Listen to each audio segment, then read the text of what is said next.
मुल्ला नसीरुद्दीन का गधा मशहूर था। मशहूर इसलिए नहीं कि वह कोई खास काम करता था, बल्कि इसलिए कि वह हमेशा कुछ न कुछ ऐसा कर देता था जिससे लोग हंसते हंसते लोटपोट हो जाते थे। लेकिन मुल्ला को लगता था कि वह गधा बेवकूफ है। एक दिन मुल्ला अपने गधे पर अनाज की भारी बोरी लाद कर बाजार जा रहे थे।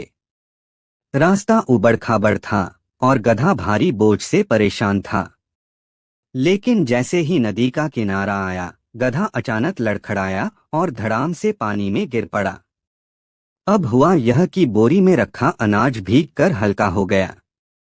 गधा झटपट उठा और पहले से हल्का बोझ देखकर खुशी खुशी चलने लगा।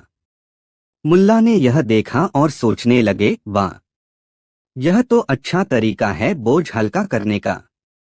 अगले दिन मुल्ला ने सोचा कि अगर यह चालाकी काम कर गई तो अब मैं इसका और भी अच्छा इस्तेमाल कर सकता हूँ। इस बार उन्होंने गधे की पीठ पर नमक की बोरियां ला दी और जैसे ही नदी आई, उन्होंने गधे को धक्का देकर पानी में गिरा दिया। गधा पहले तो परेशान हुआ, लेकिन जैसे ही उसे एहसास हुआ कि नमक घुलकर बोझ हल्का हो रहा है, वह खुशी खुशी उठ खड़ा हुआ। मुल्ला यह देखकर मुस्कुराए और बोले, वाह, यह तरीका तो बहुत काम आएगा। अब मुल्ला ने अगले दिन गधे की पीठ पर रुई की बोरियां ला दी और फिर से नदी पार करने निकले। लेकिन इस बार गधे ने खुद ही नदी में छलांग लगा दी, यह सोचकर कि बोझ हल्का हो जाएगा। पर हुआ इसका उल्टा। जैसे ही गीली रुई ने पानी सोखा, वह और भारी हो गई। गधा मुश्किल से हिल पा रहा था। मुल्ला का सिर चकरा गया। उन्होंने माथा पीट लिया और बोले, अरे गधे, चालाक बनने चला था, अब भुगत। गधा बेबस था और मुल्ला को समझ आ गया कि कभी कभी ज्यादा चालाकी भी मुसीबत ले आती है। सीख, चालाकी हमेशा समझदारी नहीं होती और हर बार एक ही तरीका अपनाने से फायदे की जगह नुकसान भी हो सकता है। कहानी 2। एक दिन मुल्ला नसीरुद्दीन अपने पुराने घिसे पिटे जूते पहनकर बाजार गया। चलते चलते जूते का तलवा अचानक फट गया और मुल्ला को ठोकर लग गई। मुल्ला ने सोचा, अब तो इसे ठीक करवाना ही पड़ेगा। वह सीधा मोची के पास गया और पूछा, भाई, इस जूते को सिलने का कितना लोगे? मोची ने जूते को ध्यान से देखा और बोला, मुल्ला जी, सिर्फ 2 सिक्के लगेंगे। मुल्ला को इतना महंगा लगा तो उसने सोचा कि नया जूता ही ले लेता है। वह एक जूते की दुकान पर गया, लेकिन वहां कीमत सुनकर उसका सिर चकरा गया, पूरा 20 सिक्के। अब तो मुल्ला परेशान हो गया। उसे लगा पुराना ही सिलवा लेना चाहिए था। लेकिन जब वह वापस मोची के पास गया तो मोची ने कहा, अब सिलाई 4 सिक्के में होगी। मुल्ला चौंक गया, अभी तो 2 सिक्के बोल रहे थे, अब 4 कैसे? मोची मुस्कुराया, जब आप पहली बार आए थे तब ये सिर्फ एक पुराना जूता था, अब यह चलने लायक भी नहीं बचा। मुल्ला झुंझलाया और सोचने लगा, ये तो सरासर बेईमानी है। उसने ठान लिया कि इस मामले को राजा की अदालत तक ले जाएगा। अदालत में जूते की सुनवाई। अगले दिन मुल्ला राजा की अदालत में पहुंचा, जूता हाथ में लेकर खड़ा हो गया। राजा ने पूछा, मुल्ला, किस बात की शिकायत है? मुल्ला ने अपना जूता ऊपर उठाया और बोला, महाराज, इस जूते को देखकर बताइए, यह कितना कीमती है। राजा और दरबारियों ने हंसते हुए कहा, अरे मुल्ला, यह तो फटा पुराना जूता है, बिल्कुल बेकार। मुल्ला मुस्कुराया, बस महाराज, यही तो मेरी शिकायत है। जब मैं इसे सिलवाने गया तब यह सिर्फ 2 सिक्कों का था।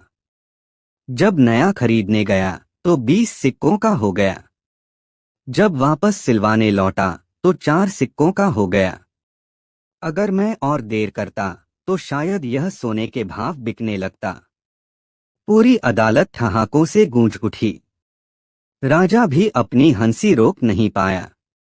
राजा ने मोची को बुलवाया और कहा, अगर तुम्हें सिलाई करनी थी तो पहले ही ठीक कीमत बता देते। यह क्या कि जूते की कीमत बढ़ती ही जा रही थी। मोची शर्मा गया और बोला, महाराज गलती हो गई।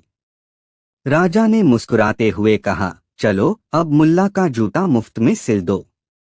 मुल्ला ने सिर हिलाया और मजाकिया अंदाज में बोला, वाह, मतलब अब मेरा जूता इतना कीमती हो गया कि इसकी सिलाई के पैसे भी राजा ही माफ करवा सकता है।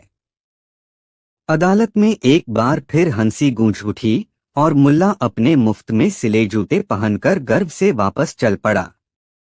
कहानी 3। एक दिन मुल्ला नसीरुद्दीन अपने दोस्तों के साथ चाय की दुकान पर बैठे थे। अचानक उन्होंने हंसते हुए कहा, भाइयों बताओ तो सही, इंसान की सबसे बड़ी मूर्खता क्या हो सकती है? सबने अपनी अपनी राय देना शुरू किया। पहला दोस्त बोला, सबसे बड़ी मूर्खता है बिना सोचे समझे पैसे खर्च करना। दूसरा बोला, नहीं, सबसे बड़ी मूर्खता है किसी झूठे इंसान पर भरोसा करना। तीसरा दोस्त बोला, अरे नहीं, सबसे बड़ी मूर्खता है शादी के बाद बीवी से बहस करना। इतना सुनते ही सब जोर जोर से हंसने लगे, लेकिन मुल्ला मुस्कुरा रहे थे। एक दोस्त ने पूछा, अच्छा मुल्ला, अब तुम बताओ कि तुम्हारे हिसाब से सबसे बड़ी मूर्खता क्या है? मुल्ला ने दाढ़ी खुजाते हुए कहा, सबसे बड़ी मूर्खता यह है कि मैं तुम सबसे यह सवाल पूछ बैठा। यह सुनते ही सब हंस हंसकर लोटपोट हो गए। सीख, कुछ सवालों का कोई सही जवाब नहीं होता, लेकिन उनमें छिपी हंसी ही असली मजा देती है। कैसी लगी यह मजेदार कहानी? कहानी 4। मुल्ला नसीरुद्दीन का एक गधा था जो बड़ा ही आलसी और अपनी ही मर्जी का मालिक था। जब मुल्ला उसे चलने के लिए कहता तो वह बैठ जाता, और जब बैठने के लिए कहता तो वह खड़ा हो जाता। एक दिन मुल्ला को बहुत गुस्सा आया और उसने ठान लिया, अब इसे सबक सिखाना ही पड़ेगा। मुल्ला ने गांव के लोगों के सामने ऐलान कर दिया, मैं अपने गधे को इतना समझदार बना दूंगा कि वह मेरी हर बात मानेगा। गांव वाले हंसने लगे। किसी ने कहा, मुल्ला, तुम तो खुद भी उसकी बात नहीं मनवा पाते और उसे समझदार बनाने चले हो। मुल्ला ने मुस्कुराकर कहा, देखते जाओ। अगले दिन से मुल्ला ने गधे को ट्रेनिंग देनी शुरू की। पहले उसने उसे खाने का लालच देकर आज्ञा मानने की कोशिश की, लेकिन गधा बिना रुके सिर्फ खाता ही रहा। फिर मुल्ला ने उसे डराने की कोशिश की, लेकिन गधा अपनी जगह से टस से मस नहीं हुआ। अंत में मुल्ला ने सोचा कि अगर वह खुद गधे की तरह व्यवहार करेगा तो गधा भी इंसानों की तरह व्यवहार करना सीख जाएगा। तो मुल्ला खुद गधे की तरह रेंकने लगा, कूदने लगा, इधर उधर दौड़ने लगा। गांव वाले यह तमाशा देखकर हंसे हंसकर लोटपोट हो गए। किसी ने कहा, अरे मुल्ला, लगता है तुम गधे को नहीं बल्कि गधा तुम्हें ट्रेनिंग दे रहा है। मुल्ला हक्का बक्का रह गया। उसने गधे की ओर देखा जो बड़े आराम से घास चर रहा था, जैसे कह रहा हो, समझदार तो मैं ही था, बेवकूफ तुम बन गए। मुल्ला ने गहरी सांस ली और सिर खुजाते हुए कहा, अब समझ आया। गधा समझदार था जो अपनी ही मर्जी से चलता था। असली मूर्ख तो मैं ही था जो उसे बदलने चला था। गांव वालों ने जोरदार ठहाका लगाया और मुल्ला खुद भी हंसने लगा। आखिरकार उसने गधे की चालाकी मान ली और उसे वैसे ही रहने दिया जैसा वह था। कहानी 5। गांव में एक बहुत ही कंजूस साहूकार रहता था। वह लोगों को ऊंची ब्याज दर पर पैसा उधार देता और जब तक मूलधन का चौगुना न वसूल ले चैन से नहीं बैठता। उसकी कंजूसी इतनी मशहूर थी कि लोग कहते, अगर इस साहूकार की छाया भी पड़ जाए तो पैसे बचाने की बीमारी लग जाती है। एक दिन साहूकार मुल्ला नसीरुद्दीन से उलझ गया। साहूकार ने घमंड से कहा, मुल्ला, सुना है तुम बहुत बुद्धिमान हो, लेकिन असली बुद्धिमान वही होता है जिसके पास सबसे ज्यादा धन हो। मुल्ला मुस्कुराए और बोले, तो तुम्हारे हिसाब से तुम ही सबसे बुद्धिमान हो। साहूकार ने अपनी मोटी तोंद पर हाथ फेरते हुए कहा, बिल्कुल। मेरे पास गांव में सबसे ज्यादा धन है, मुझे कोई हरा नहीं सकता। मुल्ला ने अपनी जेब टटोलकर उसमें से एक तांबे का सिक्का निकाला और बोले, अगर धन ही बुद्धिमानी का पैमाना है तो चलो एक शर्त लगाते हैं। साहूकार ने आंखें घुमाई और बोला, क्या शर्त? मुल्ला बोले, अगर तुम मुझसे ज्यादा अमीर हो तो मैं तुम्हें यह तांबे का सिक्का दे दूंगा, लेकिन अगर मैं तुमसे ज्यादा अमीर निकला तो तुम्हें अपनी आधी दौलत मुझे देनी होगी। साहूकार ठहाका मारकर हंसा और बोला, तू पागल है क्या? मेरे पास हजारों अशर्फियां हैं, तेरे पास सिर्फ एक सिक्का। तू मुझसे ज्यादा अमीर कैसे हो सकता है? मुल्ला शरारती मुस्कान के साथ बोले, देखो साहूकार, अभी मेरे पास यह एक तांबे का सिक्का है और तुम्हारे पास हजारों अशर्फिया। लेकिन अगर तुम यह शर्त जीतते हो तो मेरे पास कुछ नहीं बचेगा और तुम्हारे पास मेरा सिक्का आ जाएगा, यानी तुम्हारे पास सिर्फ एक सिक्का बढ़ेगा। फिर मुल्ला ने आंख मारकर कहा, लेकिन अगर मैं जीत गया तो तुम्हें अपनी आधी दौलत मुझे देनी पड़ेगी, यानी मैं अचानक तुमसे भी अमीर बन जाऊंगा। सोचो अब बुद्धिमान कौन? साहूकार का सिर चकरा गया। उसने कुछ देर सोचा, फिर अपनी पगड़ी सीधी की और बिना कुछ बोले वहां से खिसक गया। गांव वालों ने तालियां बजाई और हंसते हुए कहा, अरे भाई, जब सामने मुल्ला खड़ा हो तो कोई भी साहूकार अपनी अक्ल नहीं चला सकता। कहानी 6।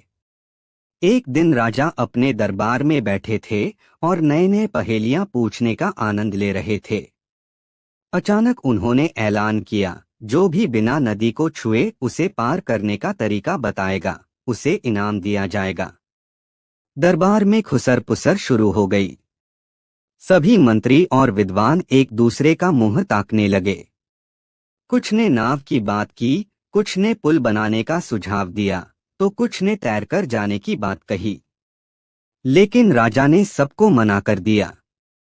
नाव, पुल और तैरना तीनों ही तरीके नदी को छूते हैं। मैं ऐसा तरीका चाहता हूं जिससे नदी को बिना छुए पार किया जा सके। राजा ने शर्त दोहराई। अब दरबार में सन्नाटा छा गया। किसी को कोई उपाय नहीं सूझ रहा था।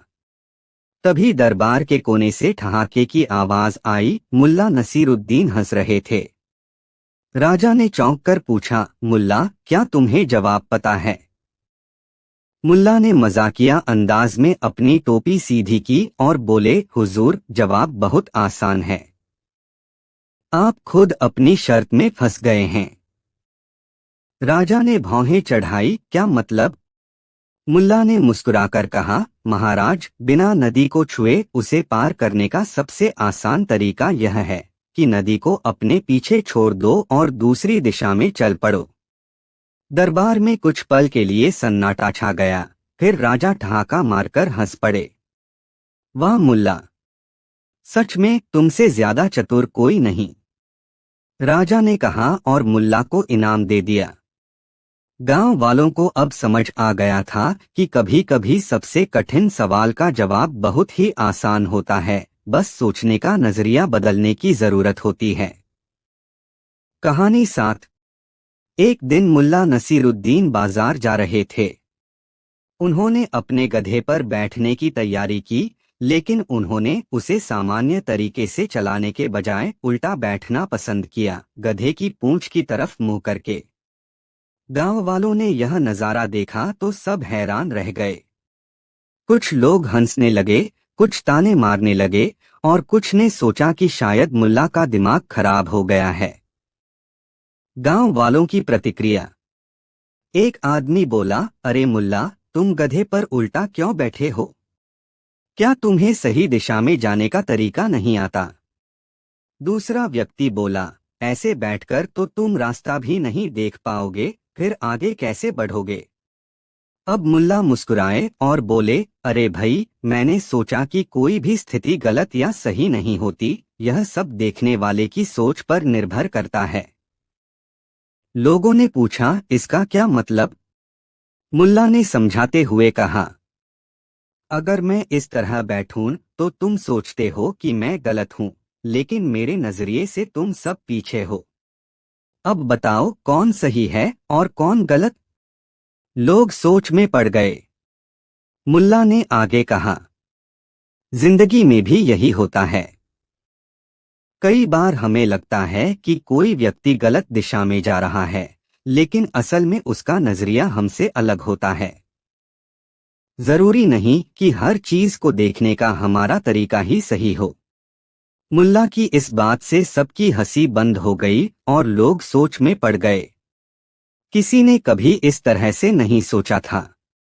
फिर मुल्ला हंसते हुए बोले, अब सोच लो, मुझे सीधा बैठना चाहिए या उल्टा?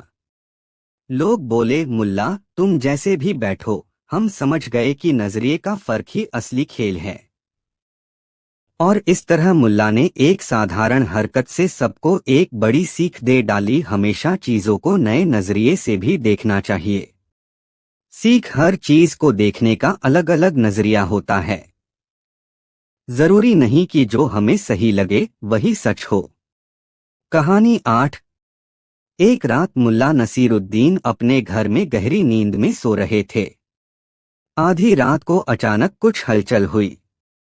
उन्होंने धीरे से आंखें खोलीं और देखा कि एक चोर उनके घर में घुस आया था। मुल्ला बिना घबराए चुपचाप स्थिति को भांपने लगे। चोर बहुत सावधानी से इधर-उधर देख रहा था और घर में रखी चीजों को टटोलने लगा। मुल्ला को समझ में आ गया कि अगर वह अचानक कुछ करेंगे तो चोर भाग सकता है। इसलिए उन्होंने एक चालाकी भरी तरकीब सोची। मुल्ला ने झटपट अपना कंबल ओढ़ लिया और गहरी आवाज में बोले, अरे भाई, मैं कब से तुम्हारा इंतजार कर रहा था। चोर घबरा गया। उसने सोचा कि कहीं यह जाल तो नहीं। उसने डरते हुए पूछा, क्यों?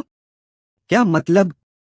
मुल्ला गंभीरता से बोले, अरे तुम तो मेरे सपने में आए थे और तुमने कहा था कि तुम आज रात मेरे घर आओगे और हम दोनों मिलकर इस घर का सारा सामान उठा लेंगे। चोर हक्का बक्का रह गया। उसने पहले ऐसा मजाक कभी नहीं सुना था। चोर को यकीन दिलाने की कोशिश। मुल्ला ने अपनी बात आगे बढ़ाई, देखो भाई, मैं भी अकेला आदमी हूँ और तुम भी। क्यों न मिलकर यह सब चुरा लें और फिर आधा आधा बांट लें? चोर को अब कुछ समझ नहीं आ रहा था। उसे लगा कि या तो मुल्ला बहुत शातिर है या फिर पागल। लेकिन फिर उसने सोचा, अगर यह सच कह रहा है तो मुझे बिना मेहनत के ही आधा माल मिल सकता है। चोर बोला, ठीक है, बताओ क्या करना है। अनोखा फंदा। मुल्ला ने उसे झूठा भरोसा दिलाते हुए कहा, पहले हम घर के सारे कीमती सामान को एक बोरे में भरते हैं, फिर उसे बाहर ले जाते हैं। चोर मान गया। दोनों मिलकर पूरे घर का कीमती सामान एक बड़े बोरे में भरने लगे। जब बोरा पूरी तरह से भर गया तो मुल्ला बोले, अब इसे उठाकर बाहर ले चलो। जैसे ही चोर ने भारी बोरा उठाया, मुल्ला ने झटपट दरवाजा खोल दिया और जोर से चिल्लाए, बचाओ, बचाओ। चोर पकड़ा गया। गांव वाले जाग गए और लाठियां लेकर दौड़े। चोर अभी भी भारी बोरे को उठाए खड़ा था, इसलिए भाग नहीं सका और लोगों ने उसे रंगे हाथ पकड़ लिया। नतीजा? गांव वाले बोले, वाह मुल्ला, तुमने तो बिना हाथ लगाए ही चोर को पकड़वा दिया। मुल्ला मुस्कुराए और बोले, अरे भाई, चोर को पकड़ने के लिए ताकत से ज्यादा अक्ल की जरूरत होती है। गांव वाले ठहाके लगाने लगे और चोर ने सिर झुका लिया। सीख, हर मुश्किल का हल ताकत से नहीं बल्कि अक्ल से निकाला जा सकता है। कहानी 9। गांव में अक्सर छोटे मोटे झगड़े होते रहते थे और लोग इंसाफ के लिए मुल्ला नसीरुद्दीन के पास जाते थे। एक दिन दो आदमी, करीम और फरीद, आपस में झगड़ते हुए मुल्ला के दरवाजे पर पहुंच गए। करीम गुस्से में बोला, मुल्ला, इस फरीद ने मेरी मूंछ खींच ली और मैं इसका अपमान सहन नहीं कर सकता। फरीद भी तमतमाते हुए चिल्लाया, अरे पहले इसने मेरी मूंछ पकड़ी थी, इसलिए मैंने भी बदला लिया। गांव वाले इकट्ठा हो गए और देखने लगे कि मुल्ला इस झगड़े का क्या हल निकालेंगे। मुल्ला ने गहरी सोच में सिर हिलाया और बोले, अच्छा तो तुम दोनों ने एक दूसरे की मूंछें खींची? दोनों ने एक साथ जवाब दिया, हाँ। मुल्ला बोले, तो फिर इंसाफ यही होगा कि तुम दोनों की मूंछों को बराबर किया जाए। सबने हैरानी से पूछा, कैसे? मुल्ला मुस्कुराए और बोले, हर किसी को आधी आधी मूंछ कटवानी होगी, ताकि कोई ये न कहे कि उसका नुकसान कम हुआ और दूसरे का ज्यादा। यह सुनते ही करीम और फरीद घबरा गए। करीम बोला, नहीं नहीं, मेरी मूंछें मेरी शान हैं, मैं इन्हें नहीं कटवाऊंगा। फरीद भी हड़बड़ा गया, और मैं भी मूंछें कटवाने को तैयार नहीं। मुल्ला ने कंधे उचकाए और कहा, तो फिर मामला बराबर हो गया। तुम दोनों मूंछें रखते रहो और आगे से झगड़ा मत करना। गांव वाले हंसते हंसते लोटपोट हो गए। करीम और फरीद को भी अपनी बेवकूफी समझ में आ गई और दोनों ने गले मिलकर मामला सुलझा लिया। सीख, छोटे छोटे झगड़ों में उलझने से बेहतर है कि उन्हें मजाक में ही सुलझा लिया जाए। कहानी 10। मुल्ला नसीरुद्दीन की हाजिर जवाबी और मजाकिया चालें हमेशा ही कमाल की होती थीं। लेकिन इस बार तो उसने पूरे गांव को ऐसा बेवकूफ बनाया कि लोग सालों तक इस घटना को याद करके हंसते रहे। एक दिन मुल्ला अपने पुराने गधे को बेचने के बारे में सोच रहा था। गधा बूढ़ा हो गया था, लेकिन मुल्ला जानता था कि सीधा बाजार में ले जाकर बेचने से उसे ज्यादा पैसे नहीं मिलेंगे। इसलिए उसने एक चालाकी भरी योजना बनाई। अगले दिन मुल्ला ने अपने गधे को अच्छे से सजाया। उसके गले में एक मोटा सोने की तरह चमकता हुआ पट्टा डाल दिया और उसकी पीठ पर एक रंगीन कंबल बिछा दिया। फिर गांव के चौक पर जाकर जोर जोर से ऐलान करने लगा, यह कोई आम गधा नहीं है, यह दुनिया का सबसे बुद्धिमान गधा है। यह इंसानों की तरह सोचता है और बोलता भी है, बस इसके बोलने का तरीका थोड़ा अलग है। गांव वाले पहले तो हंसे, लेकिन मुल्ला की बातें सुनकर कुछ लोग गधे के पास आए। मुल्ला ने गधे के कान में कुछ फुसफुसाया और फिर गधा जोर से ढेंचू कर उठा। मुल्ला मुस्कुराया और बोला, देखा, मैंने इसे पूछा कि क्या गांव में सबसे ज्यादा समझदार मैं हूं, और इसने हमें जवाब दे दिया। लोग अचरज में पड़ गए। फिर एक आदमी बोला, अगर ये सच में समझदार है तो इससे पूछो कि सबसे मूर्ख कौन है। मुल्ला फिर गधे के कान में फुसफुसाया और इस बार गधे ने और भी जोर से ढेंचू ढेंचू करना शुरू कर दिया। मुल्ला हंसते हुए बोला, देखो, इसे इतना मूर्ख व्यक्ति मिला कि इसे बार बार चिल्लाना पड़ रहा है। गांव वाले इस जवाब को लेकर बहस में पड़ गए। कुछ को लगा कि मुल्ला किसी की बेइज्जती कर रहा है, तो कुछ को लगा कि यह वाकई कोई जादुई गधा है। धीरे धीरे गधे की प्रसिद्धि फैल गई और लोग इसे खरीदने को तैयार होने लगे। किसी ने 10 दीनार की बोली लगाई तो किसी ने 20। आखिरकार एक अमीर व्यापारी ने 100 दीनार में इस बुद्धिमान गधे को खरीद लिया। जैसे ही सौदा पक्का हुआ, मुल्ला पैसे लेकर चुपचाप खिसक गया। अगले ही दिन जब नया मालिक गधे को समझाने की कोशिश कर रहा था, गधा कुछ नहीं समझा और बस ढेंचू ढेंचू करता रहा। तब गांव वालों को समझ आया कि मुल्ला ने उनकी जबरदस्त बेवकूफी बना दी थी। जब किसी ने मुल्ला से पूछा, तुमने हमें बेवकूफ बनाया, तुम्हारा गधा बुद्धिमान नहीं है। मुल्ला हंसकर बोला, गधा तो बेचारा सीधा साधा है, लेकिन जिसने उसे 100 दीनार में खरीदा, असली बुद्धिमान वही है। और इस तरह मुल्ला नसीरुद्दीन अपनी मजाकिया चालाकी से फिर जीत गया और गांव वाले अपनी मूर्खता पर सिर पीटते रह गए। सीख: हर चमकने वाली चीज सोना नहीं होती। कहानी 11। मुल्ला नसीरुद्दीन की चतुराई और हाजिर जवाबी के किस्से दूर दूर तक मशहूर थे। एक दिन यह चर्चा राजा तक पहुंच गई। राजा ने सोचा, ऐसा बुद्धिमान व्यक्ति मेरे दरबार में होना चाहिए, और उसने मुल्ला को अपने महल में सलाहकार की नौकरी दे दी। मुल्ला ने सोचा, चलो देखते हैं राजा का दरबार कितना दिलचस्प है, और वह खुशी खुशी महल पहुंच गया। लेकिन जैसे ही उसने अपने आसपास दूसरे दरबारी देखे, उसे समझ आ गया कि यहाँ चाटुकारों और मक्खनबाजों की भरमार है। बस फिर क्या था, मुल्ला ने महल में ऐसा तहलका मचाया कि सब हक्के बक्के रह गए। पहला दिन राजा का अजीब सवाल। राजा ने दरबार में मुल्ला का स्वागत किया और बोला, अगर तुम सच में इतने बुद्धिमान हो तो बताओ, इस महल में सबसे अक्लमंद व्यक्ति कौन है? मुल्ला मुस्कुराया और बोला, जहांपनाह, यह तो बड़ा आसान सवाल है। सबसे अक्लमंद तो आपका घोड़ा है। राजा हैरान रह गया। उसने पूछा, वो कैसे? मुल्ला बोला, जहांपनाह, देखिए, यह घोड़ा बिना कुछ कहे ही जान जाता है कि इसे कहाँ जाना है, किसे ले जाना है और किसे नहीं।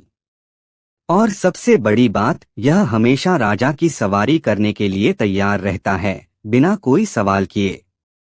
इससे बड़ा बुद्धिमान कौन हो सकता है? दरबारी हंसी रोकने लगे, लेकिन राजा को मुल्ला का जवाब मजेदार लगा। उसने सोचा, यह आदमी दिलचस्प है। दरबारियों की जलन और उनकी साजिश। मुल्ला की हाजिर जवाबी देखकर बाकी दरबारी जलने लगे। उन्हें लगा कि अगर मुल्ला ज्यादा समय तक दरबार में रहा तो उनकी चाटुकारिता की दुकान बंद हो जाएगी। इसलिए उन्होंने राजा के कान भरने की योजना बनाई।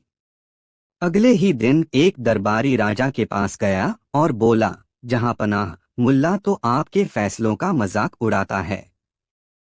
वह कहता है कि वह राजा से भी ज्यादा अक्लमंद है। राजा को गुस्सा आ गया। उसने मुल्ला को बुलवाया और पूछा, क्या यह सच है कि तुम खुद को मुझसे ज्यादा अक्लमंद समझते हो? मुल्ला मुस्कुराया और बोला, बिल्कुल नहीं जहांपनाह। मैं तो सिर्फ यह मानता हूं कि मेरी बुद्धि का स्तर उसी व्यक्ति के बराबर होता है जिसके साथ मैं बात कर रहा होता हूं। राजा पहले सोच में पड़ गया, फिर जोर से हंस पड़ा। उसने दरबारियों को घूरकर देखा और बोला, मतलब यह कि तुम सबकी बुद्धि जैसी होगी, मुल्ला वैसे ही जवाब देगा। दरबारी चुप हो गए और मुल्ला की चतुराई फिर जीत गई। महल का तहलका, जब मुल्ला ने सबको सजा दिलवा दी। एक दिन राजा ने सोने की मुद्राओं से भरा एक थैला दरबार में रखा और कहा, यह उन लोगों में बांट दिया जाए जो सबसे ईमानदार हैं। दरबारी दौड़ पड़े और राजा को अपनी अपनी ईमानदारी का प्रमाण देने लगे। कोई बोला, जहांपनाह, मैं तो बचपन से ही ईमानदार हूं।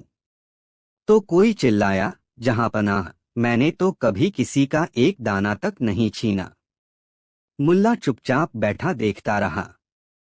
फिर वह उठा और बोला, जहांपनाह, यह मुद्राएं महल के सबसे ईमानदार व्यक्ति को मिलनी चाहिए, और वह हैं राजा स्वयं। क्योंकि अगर राजा ईमानदार नहीं होगा तो कोई और कैसे हो सकता है?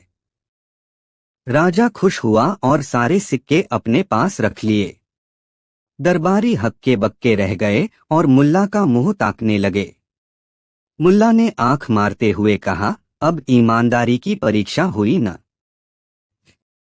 अंत में क्या हुआ? राजा मुल्ला से बहुत खुश हुआ और उसे इनाम देना चाहा। लेकिन मुल्ला बोला, जहांपनाह, मैं बहुत साधारण आदमी हूं। महल की राजनीति और चाटुकारों से मेरा दम घुटता है। मुझे मेरी पुरानी जिंदगी ही पसंद है। राजा ने हंसते हुए कहा, तुम सच में अनोखे हो मुल्ला। ठीक है, तुम जब चाहो आ सकते हो, लेकिन अपने मजेदार किस्सों से हमें हंसाते रहना। मुल्ला खुशी खुशी महल से बाहर निकला और दरबारी एक दूसरे की शक्लें देखने लगे। इस तरह मुल्ला ने अपनी बुद्धिमानी से राजा को खुश भी कर दिया और चाटुकारों को सबक भी सिखा दिया। सीख: चालाकी और सच्चाई से हर समस्या का हल निकाला जा सकता है, बस हाजिर जवाबी होनी चाहिए। कहानी 12। एक दिन गांव के कुछ शरारती लोग मुल्ला नसीरुद्दीन को परेशान करने के लिए इकट्ठा हुए। उन्होंने सोचा, मुल्ला हमेशा अपनी चतुराई से लोगों को चौंका देते हैं, लेकिन इस बार हम ऐसी चुनौती देंगे जिसका कोई हल ही न हो। गांव के मुखिया ने मुल्ला को बुलाया और कहा, मुल्ला, अगर तुम सच में इतने बुद्धिमान हो तो इस अनोखी चुनौती का हल निकाल कर दिखाओ। मुल्ला मुस्कुराए और बोले, बताओ क्या चुनौती है। चुनौती वह क्या है जो न कहीं जाता है, न आता है, लेकिन हर जगह होता है। गांव के लोग हंसने लगे। उन्हें यकीन था कि मुल्ला इस सवाल का जवाब नहीं दे पाएंगे। लेकिन मुल्ला थोड़ी देर चुप रहे, फिर अपनी दाढ़ी खुजाते हुए बोले, अरे भाई, इसका जवाब तो बहुत आसान है। इसका जवाब है, तुम लोगों की नासमझी। यह न कहीं जाती है, न कहीं से आती है, लेकिन हर जगह फैली रहती है। गांव वाले हक्का बक्का रह गए। कुछ पल के लिए सन्नाटा छा गया, फिर सब जोर जोर से हंसने लगे। मुखिया झेंप गया और बोला, मुल्ला, यह तो मजाक की बात हुई।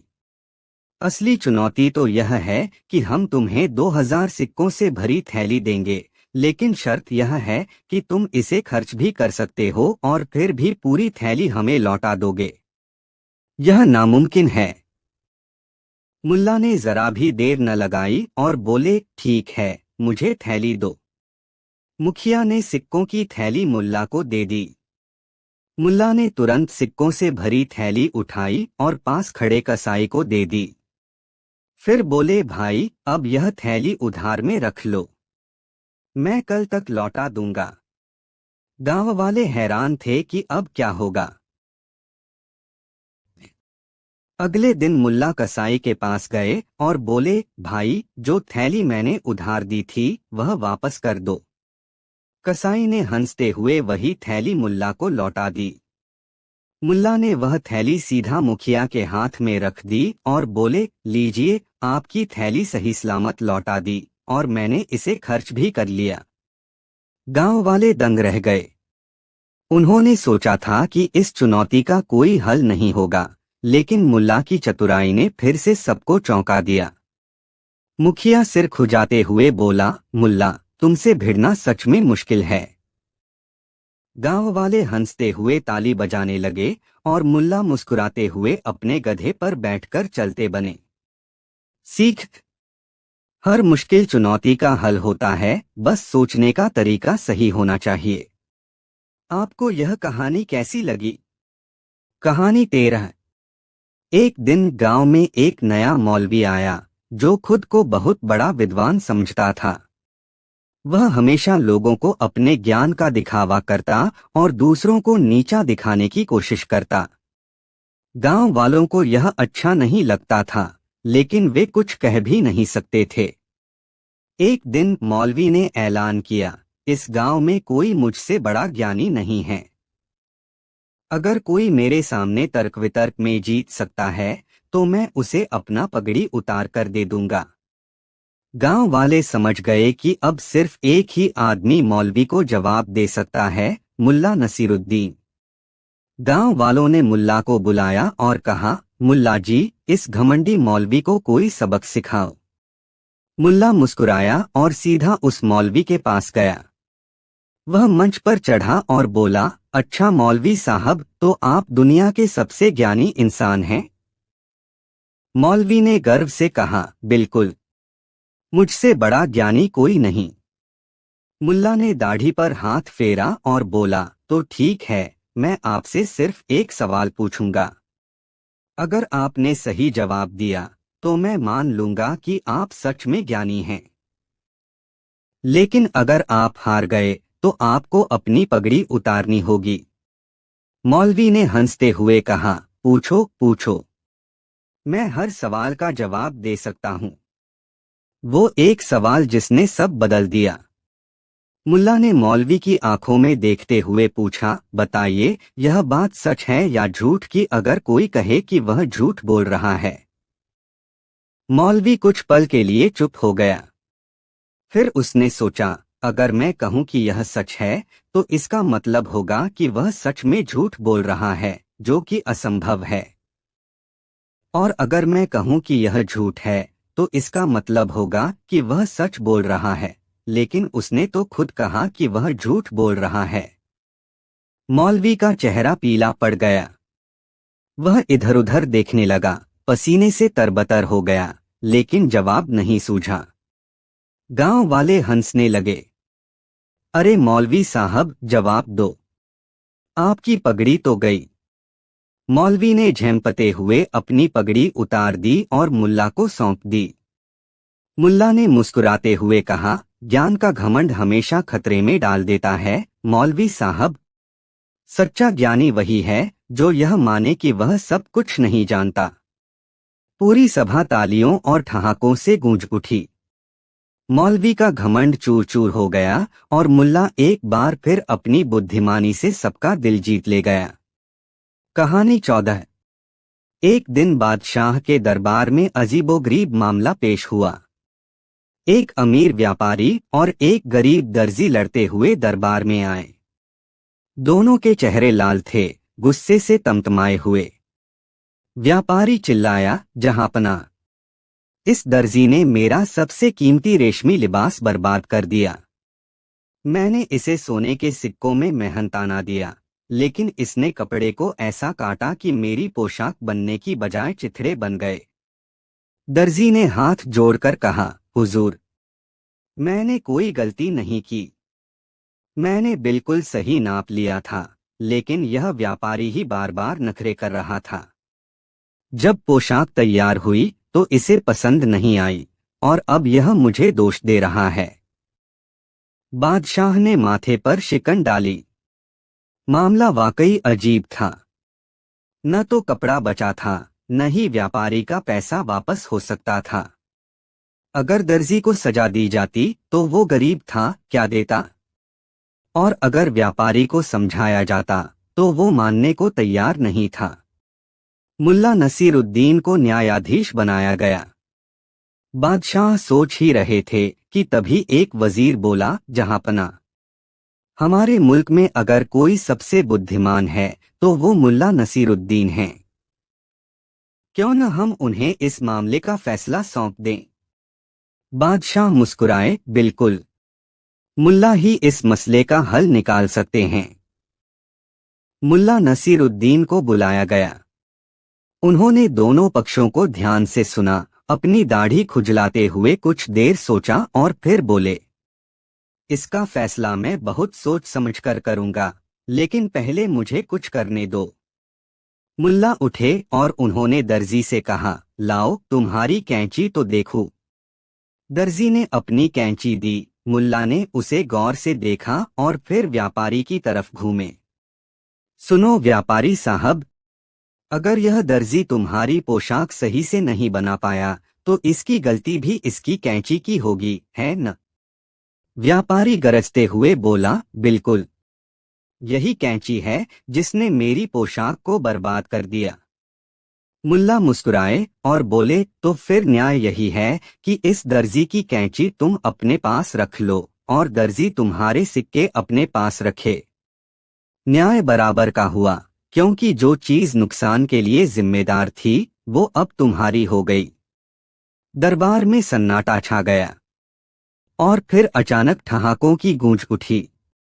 दर्जी के चेहरे पर राहत थी और व्यापारी अपना माथा पीट रहा था। बादशाह खुद हंसते हुए बोले, मुल्ला, तुमने तो न्याय का नया इतिहास रच दिया। लेकिन तभी दरबार में एक सिपाही भागता हुआ आया और बोला, हुजूर, शहर में चोरों का आतंक बढ़ गया है। अभी अभी एक आदमी मुल्ला के घर से उनका सामान लेकर भाग निकला। मुल्ला ने ठहाका लगाया, चोर भागा तो होगा, लेकिन अभी उसने मेरा असली खेल नहीं देखा। सभी चौंक गए। क्या मुल्ला पहले से ही चोर के लिए कोई चाल बिछा चुके थे? क्या चोर वाकई बच निकला, या मुल्ला ने पहले ही कुछ ऐसा किया था जिससे चोर खुद उनके पास वापस आएगा? अगले भाग में मुल्ला नसीरुद्दीन और चोर की चालाकी। क्या मुल्ला ने चोर को पकड़ने के लिए कोई जाल बिछाया था, या फिर उनकी कोई अनोखी योजना थी? जानने के लिए देखिए अगली कहानी। क्या कोई चोर खुद अपने कदमों से अपनी सजा लिख सकता है? क्या कभी आपने सुना है कि कोई चोर खुद ही पकड़े जाने की जिद करने लगे? अगर नहीं, तो मुल्ला नसीरुद्दीन की यह कहानी आपके होश उड़ा देगी। रात के अंधेरे में, जब पूरा गांव गहरी नींद में था, मुल्ला नसीरुद्दीन अपनी खाट पर लेटे तारों को गिन रहे थे। अचानक उन्होंने अपने आंगन में किसी के पैरों की हल्की आहट सुनी। अरे, यह तो चोर लगता है, मुल्ला ने मन में सोचा, लेकिन उठने की बजाय आंखें बंद कर लीं, जैसे गहरी नींद में सो रहे हों। चोर दबे पांव अंदर आया, चारों ओर नजरें घुमाईं और झटपट चीजें समेटनी शुरू कर दी।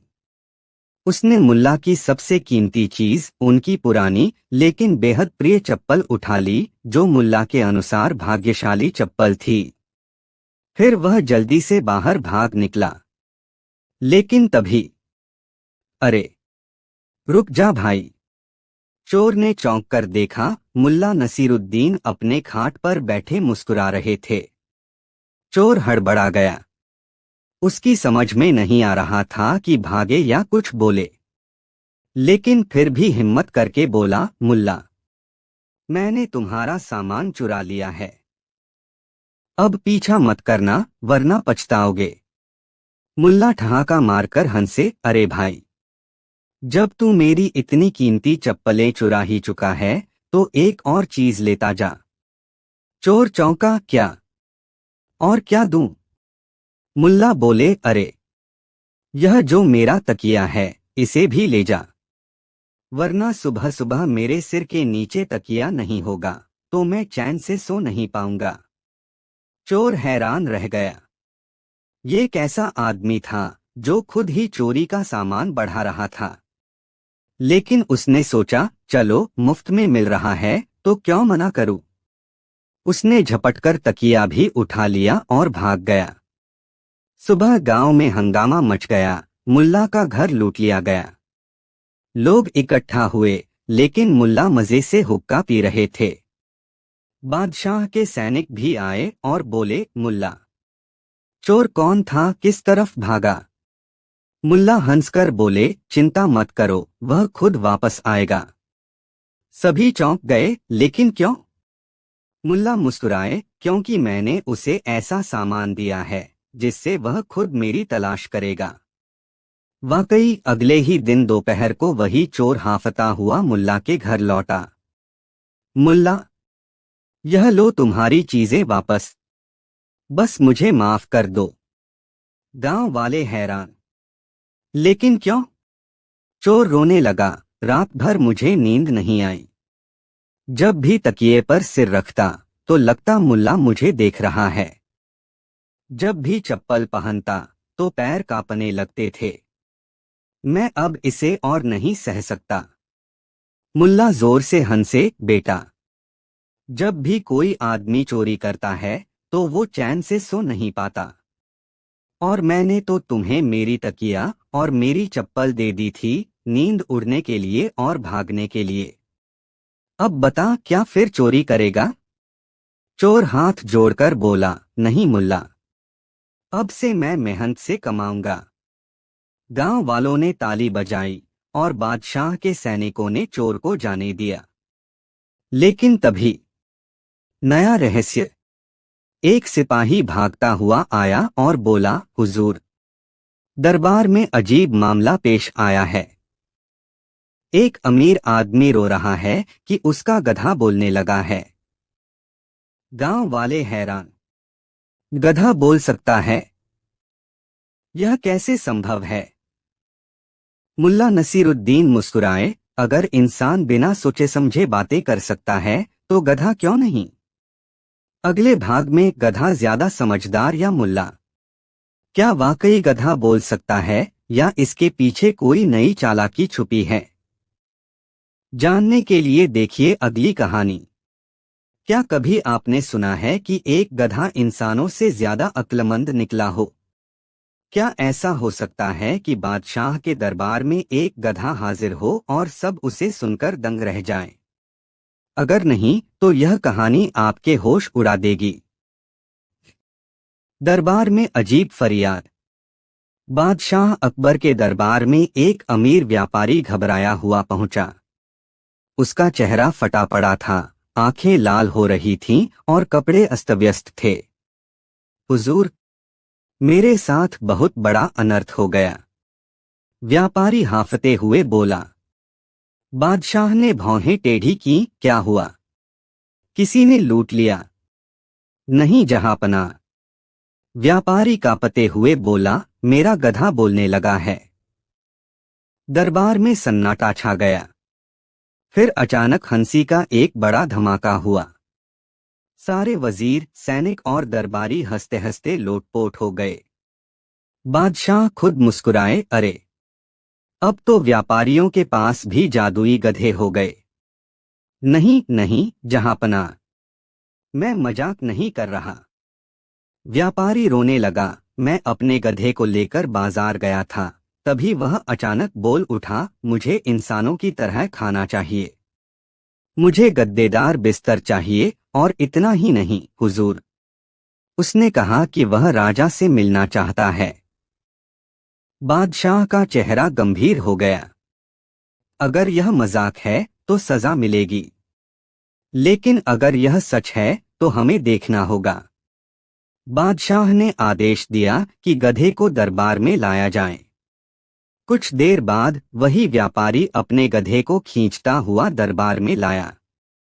गधा शांत खड़ा था, जैसे किसी राजा की तरह।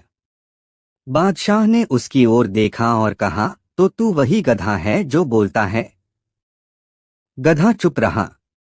बादशाह ने फिर कहा, अगर तू बोल सकता है तो कुछ बोलकर दिखा।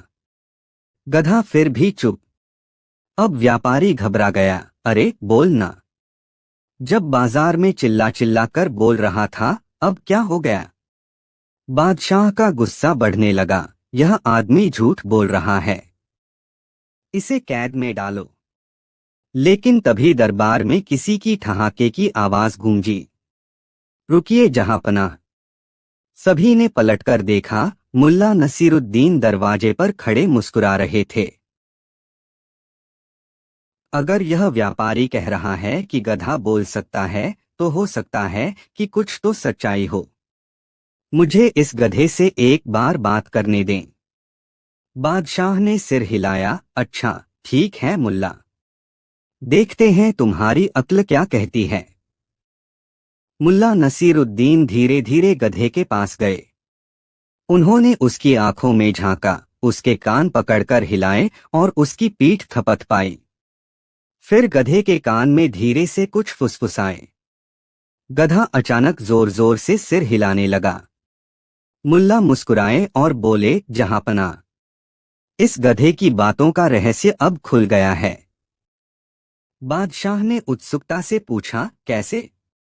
मुल्ला बोले, यह व्यापारी हर रोज अपने गधे से कहता था, तू गधा ही रहेगा, तुझे इंसानों की तरह नहीं रहना, तेरा नसीब सिर्फ लात खाना है। गधे ने फिर सिर हिलाया, जैसे कह रहा हो सच है। दरबार में लोग फुसफुसाने लगे। मुल्ला ने आगे कहा, लेकिन इस गधे ने बहुत सालों तक इंसानों को देखा, सुना और समझा। इसे समझ आ गया कि अगर दुनिया में आराम से रहना है तो गधे की तरह नहीं, इंसानों की तरह रहना होगा। बादशाह हंसने लगे, तो गधा अब इंसान बनना चाहता है? मुल्ला ने सिर हिलाया, बिल्कुल। और ये व्यापारी हर रोज इसका अपमान करता था, इसे गधागधा कहकर चिढ़ाता था। तो गधे ने सोचा, क्यों न मैं बोलकर अपना हक मांग लूं। दरबार में फिर ठहाके गूंज उठे। व्यापारी की सजा और मुल्ला की सीख। बादशाह ने व्यापारी को घूरते हुए कहा, मुल्ला, इस व्यापारी के लिए क्या हुक्म होना चाहिए। मुल्ला मुस्कुराए, जहांपनाह। यह व्यापारी रोज गधे को गधा कहकर परेशान करता था, तो अब इसे एक हफ्ते तक अपनी दुकान पर यह लिखकर बैठना होगा, मैं सबसे बड़ा गधा हूँ, ताकि इसे एहसास हो कि गधा कौन है। दरबार में फिर से ठहाके गूंजे और व्यापारी सिर झुकाकर बैठ गया। गधा खुशी से उछलने लगा, जैसे कह रहा हो, अब समझ आया। बादशाह ने मुल्ला की तारीफ की, सच में मुल्ला, कभी कभी गधे इंसानों से ज्यादा समझदार होते हैं। मुल्ला हंसे, हाँ जहांपनाह, और कभी कभी इंसान भी गधे से ज्यादा गधे बन जाते हैं। लेकिन तभी एक सैनिक भागते हुए आया और बोला, जहांपनाह, एक और अजीब मामला हुआ है। एक आदमी कह रहा है कि उसने एक दिन में अमीर बनने का तरीका खोज लिया है।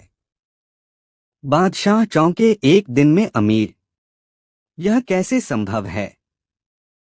मुल्ला मुस्कुराए और बोले, अरे, अगर गधा बोल सकता है तो कोई इंसान एक दिन में अमीर क्यों नहीं बन सकता। अगले भाग में जब मुल्ला बना धनवान लेकिन एक ही दिन में कंगाल। क्या वाकई कोई एक दिन में अमीर बन सकता है, या इसमें भी कोई चालाकी छुपी है। जानने के लिए देखिए अगली कहानी। क्या आपने कभी सुना है कि कोई आदमी सुबह गरीब हो, दोपहर तक धनवान बन जाए और शाम होते होते फिर कंगाल। क्या ऐसा कोई जादू हो सकता है जिससे कोई रातों रात अमीर बन जाए। अगर नहीं तो मुल्ला नसीरुद्दीन की यह कहानी आपको चौंका देगी। बादशाह के दरबार में एक अजीब सा आदमी आया। वह रेशमी कपड़े पहने था, गले में सोने की माला थी और उसके चेहरे पर एक रहस्यमयी मुस्कान थी। जहांपनाह, मैं कल तक एक साधारण आदमी था, लेकिन आज देखिए मैं धनवान हूँ। और मैं यह राज सिर्फ आपके दरबार में बताना चाहता हूँ। बादशाह की भौहें तन गईं, सचमुच? तो फिर हमें भी बताओ कि तुमने इतनी जल्दी अमीरी कैसे पाली। दरबार में हर कोई उत्सुक था। वजीर कान खड़े किए बैठे थे और कुछ दरबारी तो कलम निकालकर नोट्स लेने को तैयार हो गए। लेकिन तभी, जहांपनाह, मुझे भी यह तरीका सीखना है। सभी ने देखा, मुल्ला नसीरुद्दीन दरबार में घुसे चले आ रहे थे। उनकी पुरानी फटी हुई पगड़ी, ढीली धोती और हवादार जूते देखकर वह अमीर आदमी हंसा। मुल्ला, तुम्हें यह तरीका सीखकर क्या करना है? तुम तो खुद कहानियों से ही अमीर हो। मुल्ला मुस्कुराए, अरे भाई, अगर एक दिन में अमीर बना जा सकता है तो मैं भी कोशिश क्यों न करूं। बादशाह ने सिर हिलाया, अच्छा बताओ, क्या तरीका है? अमीर आदमी ने धीरे से कहा, बहुत आसान। आपको बस एक काम करना होगा, लोगों को विश्वास दिलाना होगा कि आप बहुत अमीर हैं। अगर लोग मान लें कि आप अमीर हैं, तो वे खुद ब खुद आपको और अमीर बना देंगे। सभी आश्चर्य में पड़ गए। कैसे? बादशाह ने पूछा। आदमी ने समझाया, मैंने कल बाजार में जाकर ऐलान कर दिया कि मैं सबसे अमीर आदमी हूं और मेरे पास एक ऐसा जादुई तरीका है जिससे लोग भी अमीर बन सकते हैं। मैंने सबसे कहा कि जो भी मुझे एक सोने की अशर्फी देगा, मैं उसे 10 गुना ज्यादा लौटाऊंगा।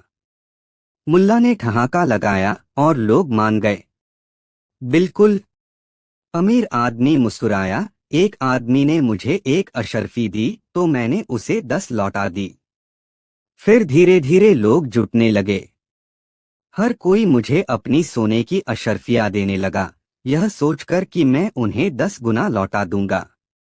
देखते ही देखते मैं धनवान बन गया। दरबार में खुसर फुसर शुरू हो गई। बादशाह ने पूछा, फिर? आदमी ने हंसते हुए कहा, जब मेरे पास खूब सोना आ गया तो मैं रातों रात फरार हो गया। अब मैं अमीर हूँ। मुल्ला की आंखें चमकी। वाह, क्या दिमाग पाया है।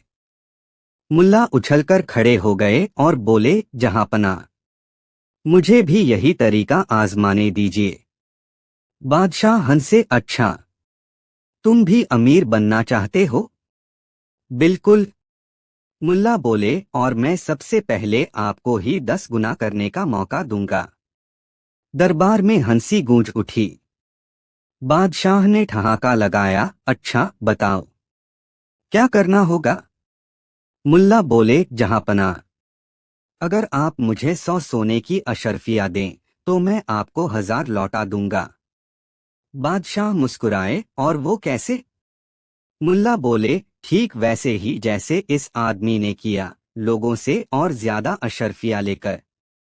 फिर मैं उन्हें भी लौटाऊंगा और खुद भी अमीर बन जाऊंगा। अब बादशाह सोच में पड़ गए। उन्होंने उस अमीर आदमी को घूरा, फिर मुल्ला को देखा। तो तुम कहना चाहते हो कि यह आदमी भी इसी तरकीब से अमीर बना है? मुल्ला ने सिर हिलाया। बिल्कुल। और अगर यह इतना ईमानदार है तो यह भी हमें 10 गुना लौटाने के लिए तैयार होगा। भंडाफोड़ और मुल्ला की जीत। दरबार में सन्नाटा छा गया। अमीर आदमी पसीने पसीने हो गया। उसकी आंखें इधर उधर घूमने लगीं। तो तो मैं तो मजाक कर रहा था, वह घबराते हुए बोला। मुल्ला हंसे। अच्छा, तो फिर अब सच्चाई क्या है? बादशाह समझ गए कि यह आदमी ठग है। उन्होंने सैनिकों को आदेश दिया, इसे कैद में डाल दो और इसकी सारी दौलत जरूरतमंदों में बांट दो। मुल्ला मुस्कुराए और बोले, जहांपना, मैंने तो सोचा था कि एक दिन में अमीर बनूंगा, लेकिन मैं तो एक ही दिन में कंगाल हो गया। बादशाह हंसे। कम से कम तुमने किसी को ठगा तो नहीं। कहानी 15। एक दिन मुल्ला नसीरुद्दीन को राजा की अदालत में बुलाया गया। गांव के सबसे अमीर व्यापारी ने मुल्ला पर चोरी का इल्जाम लगाया था। उसने कहा, महाराज, इस चालाक मुल्ला ने मेरी दुकान से 100 अशर्फियां चुराई हैं। राजा ने भौहें टेढ़ी की और मुल्ला की ओर देखा। क्या ये सच है? मुल्ला मुस्कुराया और बोला, महाराज, यह तो व्यापारी का ही सवाल है, मगर असली सवाल यह है कि मेरे खिलाफ कोई सबूत है? व्यापारी झुंझला गया। महाराज, अगर मैंने चोरी अपनी आंखों से देखी होती तो क्या मैं इसकी शिकायत करता? बिना देखे भी सब जानते हैं कि यह आदमी चालाक है।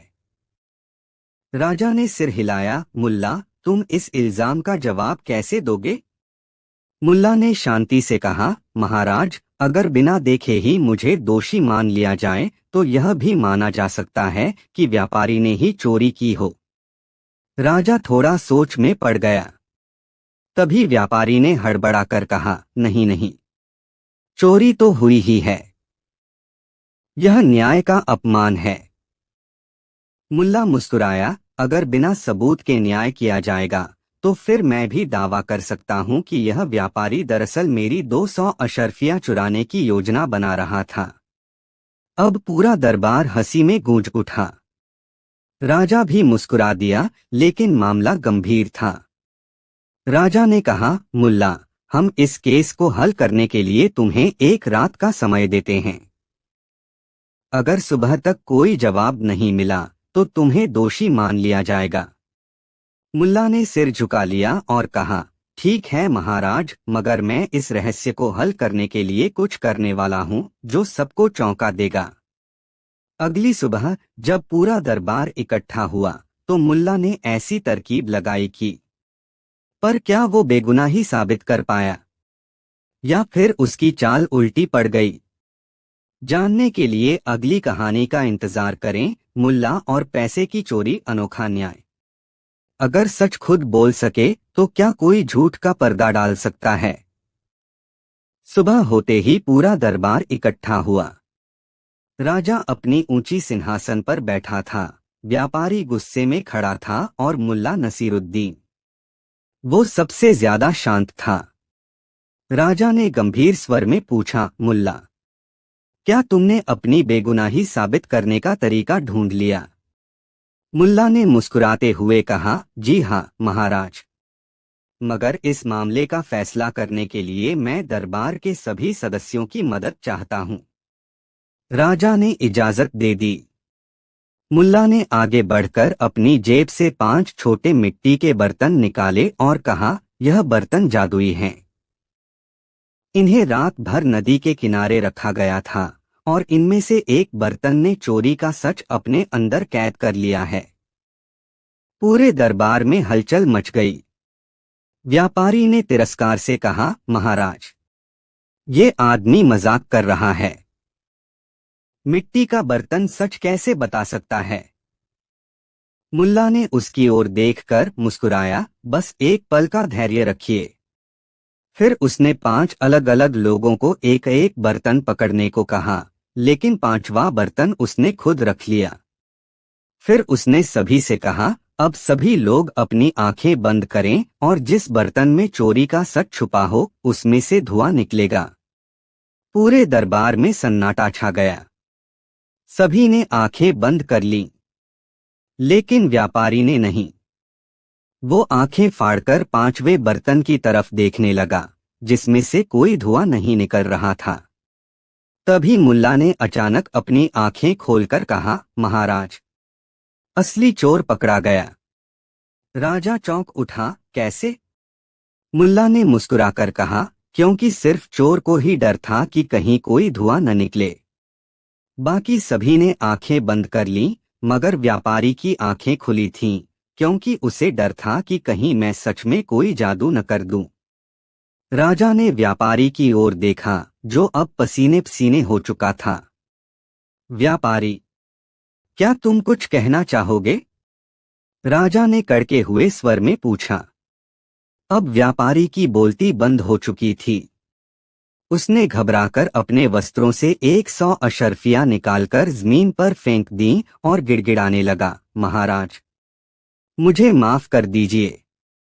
मैंने झूठ बोला था, चोरी मैंने खुद की थी। पूरे दरबार में हंसी गूंज उठी।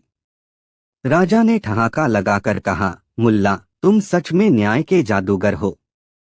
मुल्ला ने मुस्कुराते हुए कहा, महाराज, इंसाफ किसी जादू का मोहताज नहीं होता, बस अक्ल और सही समय की जरूरत होती है। राजा ने व्यापारी को दंड देकर मुल्ला को इनाम में सोने की मुद्राएं दी। मुल्ला ने मुद्राएं अपनी झोली में डालते हुए सोचा, पर असली खेल तो अब शुरू हुआ है। मगर क्या मुल्ला सच में जीत गया या कोई और चाल अब उसकी राह देख रही थी? जानने के लिए अगली कहानी का इंतजार करें। सपनों का सौदा, जब मुल्ला ने हवा में महल बेच दिया। क्या तुमने कभी कोई चीज खरीदी है जो तुम्हारे हाथ में आई ही नहीं? अगर हाँ, तो तुम अकेले नहीं हो। इस कहानी में देखो कैसे एक चालाक आदमी अपनी ही चाल में फंस गया।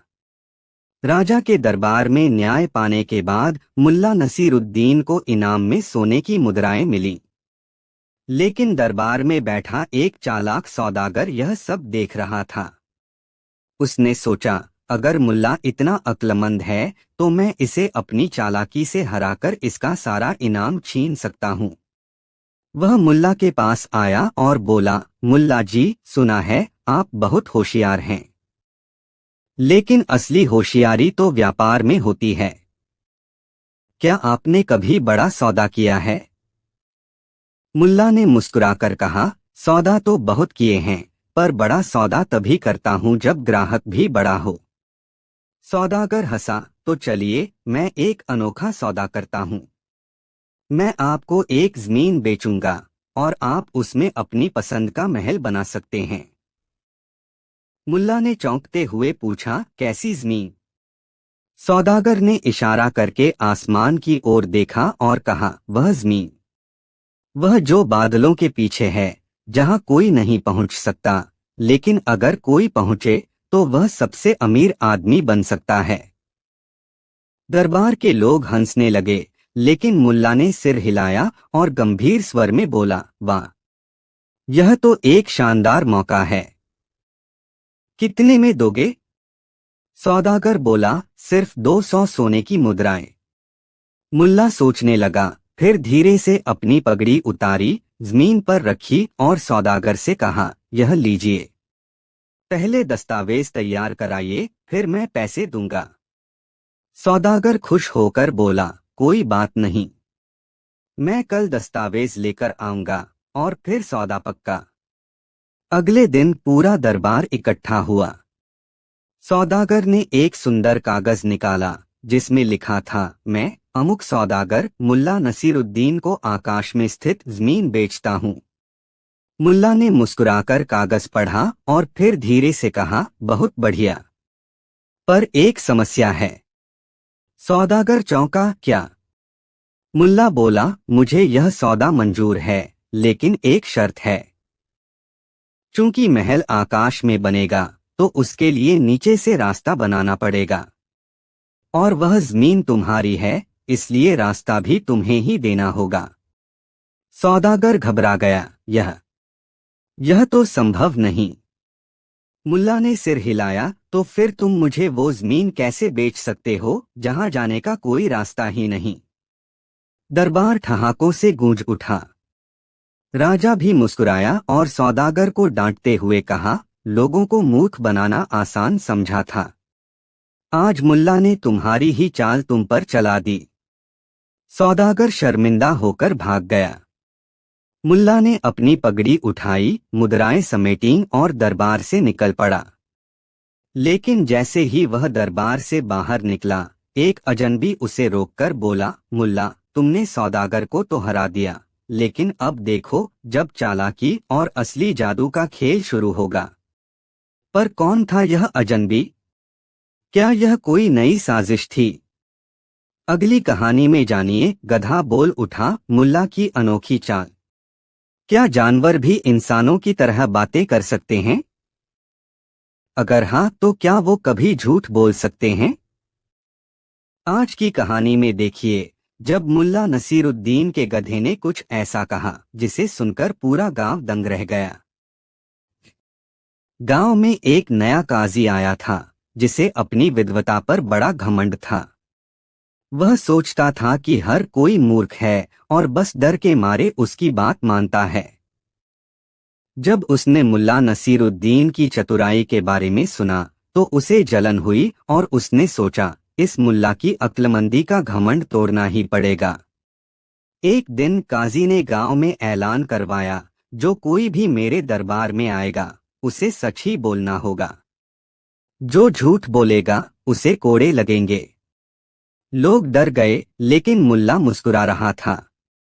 अगली सुबह काजी ने मुल्ला को दरबार में बुलवाया और कहा, मुल्ला, सुना है तुम बहुत अक्लमंद हो, बताओ क्या तुम सच बोलते हो? मुल्ला ने सिर झुका लिया और बोला, महाराज, मुझे सच बोलने में कोई आपत्ति नहीं, लेकिन मैं चाहता हूं कि पहले मेरा गधा बोले। काजी हंस पड़ा, गधा? क्या तुम्हारा गधा भी बोल सकता है? मुल्ला ने गंभीरता से कहा, बिल्कुल, लेकिन इसे बोलने में थोड़ा समय लगेगा। काजी ने तिरस्कार से पूछा, कितना समय? मुल्ला ने मुस्कुराकर कहा, सिर्फ 15 साल। अगर आप मुझे 15 साल का समय दें तो मैं इसे बोलना सिखा दूंगा।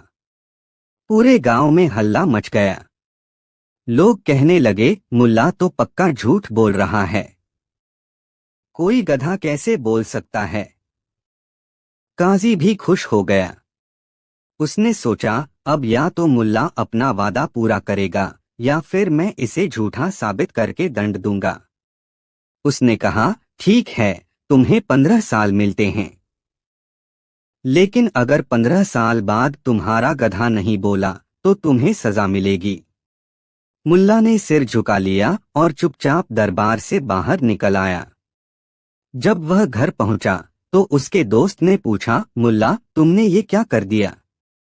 तुमने अपने गधे को बोलने का वादा क्यों किया? मुल्ला ने हंसते हुए कहा, अरे मूर्ख, 15 साल में या तो मेरा गधा मर जाएगा, या काजी मर जाएगा, या फिर लोग भूल जाएंगे कि मैंने क्या कहा था। तब तक मैं मजे से अपना जीवन जीऊंगा। दोस्त ठहाका मारकर हंस पड़ा। सच में तुमसे बड़ा हाजिर जवाब कोई नहीं। लेकिन इसी रात मुल्ला के दरवाजे पर एक रहस्यमयी दस्तक हुई। जब उसने दरवाजा खोला तो सामने एक नकाबपोश खड़ा था। उसने धीरे से कहा, मुल्ला, अगर तुम्हारा गधा सच में बोल सकता है तो मुझे बताओ, क्या वह मेरा एक राज खोल सकता है? मुल्ला के चेहरे पर मुस्कान थम गई। पर कौन था यह आदमी? और क्या वह सच में किसी राज से डरा हुआ था? जानने के लिए अगली कहानी पढ़े, सच की ताकत, मुल्ला और झूठे व्यापारी की कहानी। अगर झूठ के पैरों में सच का कांटा चुभ जाए तो क्या झूठ भाग सकता है? आज की कहानी में देखिए, जब मुल्ला नसीरुद्दीन ने एक ऐसे व्यापारी को सबक सिखाया जो अपने ही जाल में फंस गया। रात गहरी हो चुकी थी। मुल्ला ने धीरे से दरवाजा खोला। सामने एक नकाबपोश खड़ा था। उसकी आंखों में डर था। वह फुसफुसाया, मुल्ला, अगर तुम्हारा गधा सच में बोल सकता है तो वह मेरा एक बड़ा राज खोल देगा। मैं मुसीबत में पड़ जाऊंगा। मुल्ला ने मुस्कुराकर कहा, तो फिर तुम्हें डर किस बात का है? अगर तुमने कुछ गलत नहीं किया तो सच कभी तुम्हारे खिलाफ नहीं होगा। लेकिन नकाबपोश ने जल्दी से एक थैली निकाली और कहा, यह सोने की मुद्राएं हैं, बस तुम यह कहना कि तुम्हारा गधा कभी बोलेगा ही नहीं। मुल्ला ने थैली हाथ में ली, थोड़ी देर सोने के सिक्के पलटता रहा और फिर कहा, सुनो भाई, सच और झूठ में बहुत फर्क होता है। लेकिन कभी कभी सच को साबित करने के लिए भी थोड़ा खेल खेलना पड़ता है। सुबह होते ही पूरे गांव में हल्ला मच गया, मुल्ला का गधा बोलने वाला है। यह खबर जंगल में आग की तरह फैली। काजी भी चौंक गया, लेकिन सबसे ज्यादा घबराया वह व्यापारी जो रात को नकाबपोश बनकर आया था। वह दौड़ता हुआ मुल्ला के पास पहुंचा और गुस्से में बोला, मुल्ला, तुमने मुझसे कहा था कि तुम्हारा गधा नहीं बोलेगा, फिर यह सब क्या है? मुल्ला ने मुस्कुराकर कहा, अरे भाई, मैंने तो सिर्फ कहा था कि मेरे गधे को बोलने में 15 साल लगेंगे, लेकिन अगर वह जल्दी बोलना चाहे तो मैं क्या करूं? व्यापारी का चेहरा पीला पड़ गया। उसी दिन दरबार लगा। हजारों लोग इकट्ठा हुए। काजी ने कहा, मुल्ला, अगर तुम्हारा गधा सच में बोलेगा तो आज बोलकर दिखाए। मुल्ला ने गधे की ओर देखा और कहा, अबे गधे, सच्चाई बता। गधा चुप रहा। मुल्ला ने फिर कहा, सच बोल, वरना लोग समझेंगे कि तू भी इन लोगों की तरह झूठा है। गधा फिर भी चुप। तभी व्यापारी घबराहट में चिल्ला पड़ा, महाराज, यह सब धोखा है। यह गधा कभी नहीं बोलेगा। मुल्ला मुस्कुरा उठा और धीरे से बोला, अरे वाह, तो तुम्हें पहले से पता है कि यह गधा नहीं बोलेगा? तो फिर रात को मेरे घर आकर घूस क्यों दी? दरबार में सन्नाटा छा गया। काजी ने गुस्से में कहा, क्या? इस व्यापारी ने मुल्ला को घूस देने की कोशिश की। मुल्ला ने धीरे से सोने की थैली काजी के सामने रख दी, यह देखिए इसका सच। और यह आदमी डर रहा था कि कहीं गधा उसका राज न खोल दे। काजी ने व्यापारी को घूरा, सच बता, नहीं तो तुझे जेल में डाल दूंगा। व्यापारी के चेहरे से पसीने की धार बहने लगी। वह कांपते हुए गिर पड़ा और चिल्ला उठा, महाराज, मैंने कई व्यापारियों को ठगा है और मुझे डर था कि कहीं मुल्ला का गधा सच में बोलकर मेरा भांडा न फोड़ दे। दरबार ठहाकों से गूंज उठा। राजा ने गुस्से में व्यापारी को दंड दिया और मुल्ला से कहा, मुल्ला, तुमने फिर से साबित कर दिया कि सच की ताकत सबसे बड़ी होती है। मुल्ला मुस्कुराकर बोला, महाराज, सच को कभी बोलने की जरूरत ही नहीं पड़ती, वो तो अपने आप सामने आ जाता है। लेकिन जैसे ही मुल्ला दरबार से बाहर निकला, एक अजनबी उसे रोककर बोला, मुल्ला, तुमने झूठे व्यापारी को सजा दिलवा दी, लेकिन अब तुम्हें एक और चालबाज का सामना करना होगा। क्या तुम्हारी अक्ल इस बार भी बचा पाएगी? पर कौन था यह रहस्यमय शख्स, और क्या उसकी चाल मुल्ला को हरा पाएगी? अगली कहानी में जानिए, चालबाज ठग, जब मुल्ला को मिला असली मुकाबला।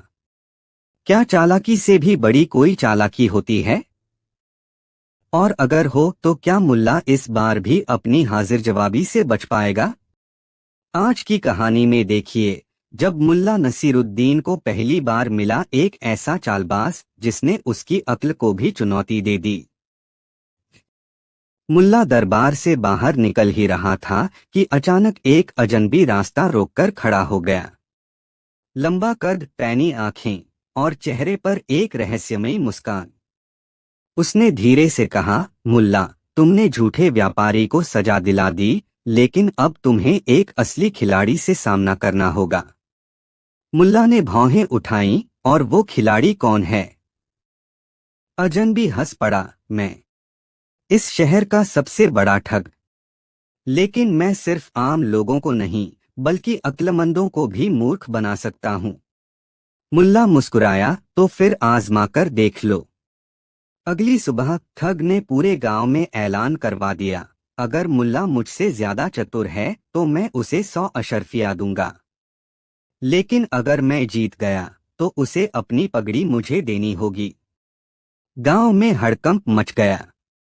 अगर मुल्ला हार गया तो उसकी बेइज्जती हो जाएगी। लोग सोचने लगे, लेकिन मुल्ला शांत था।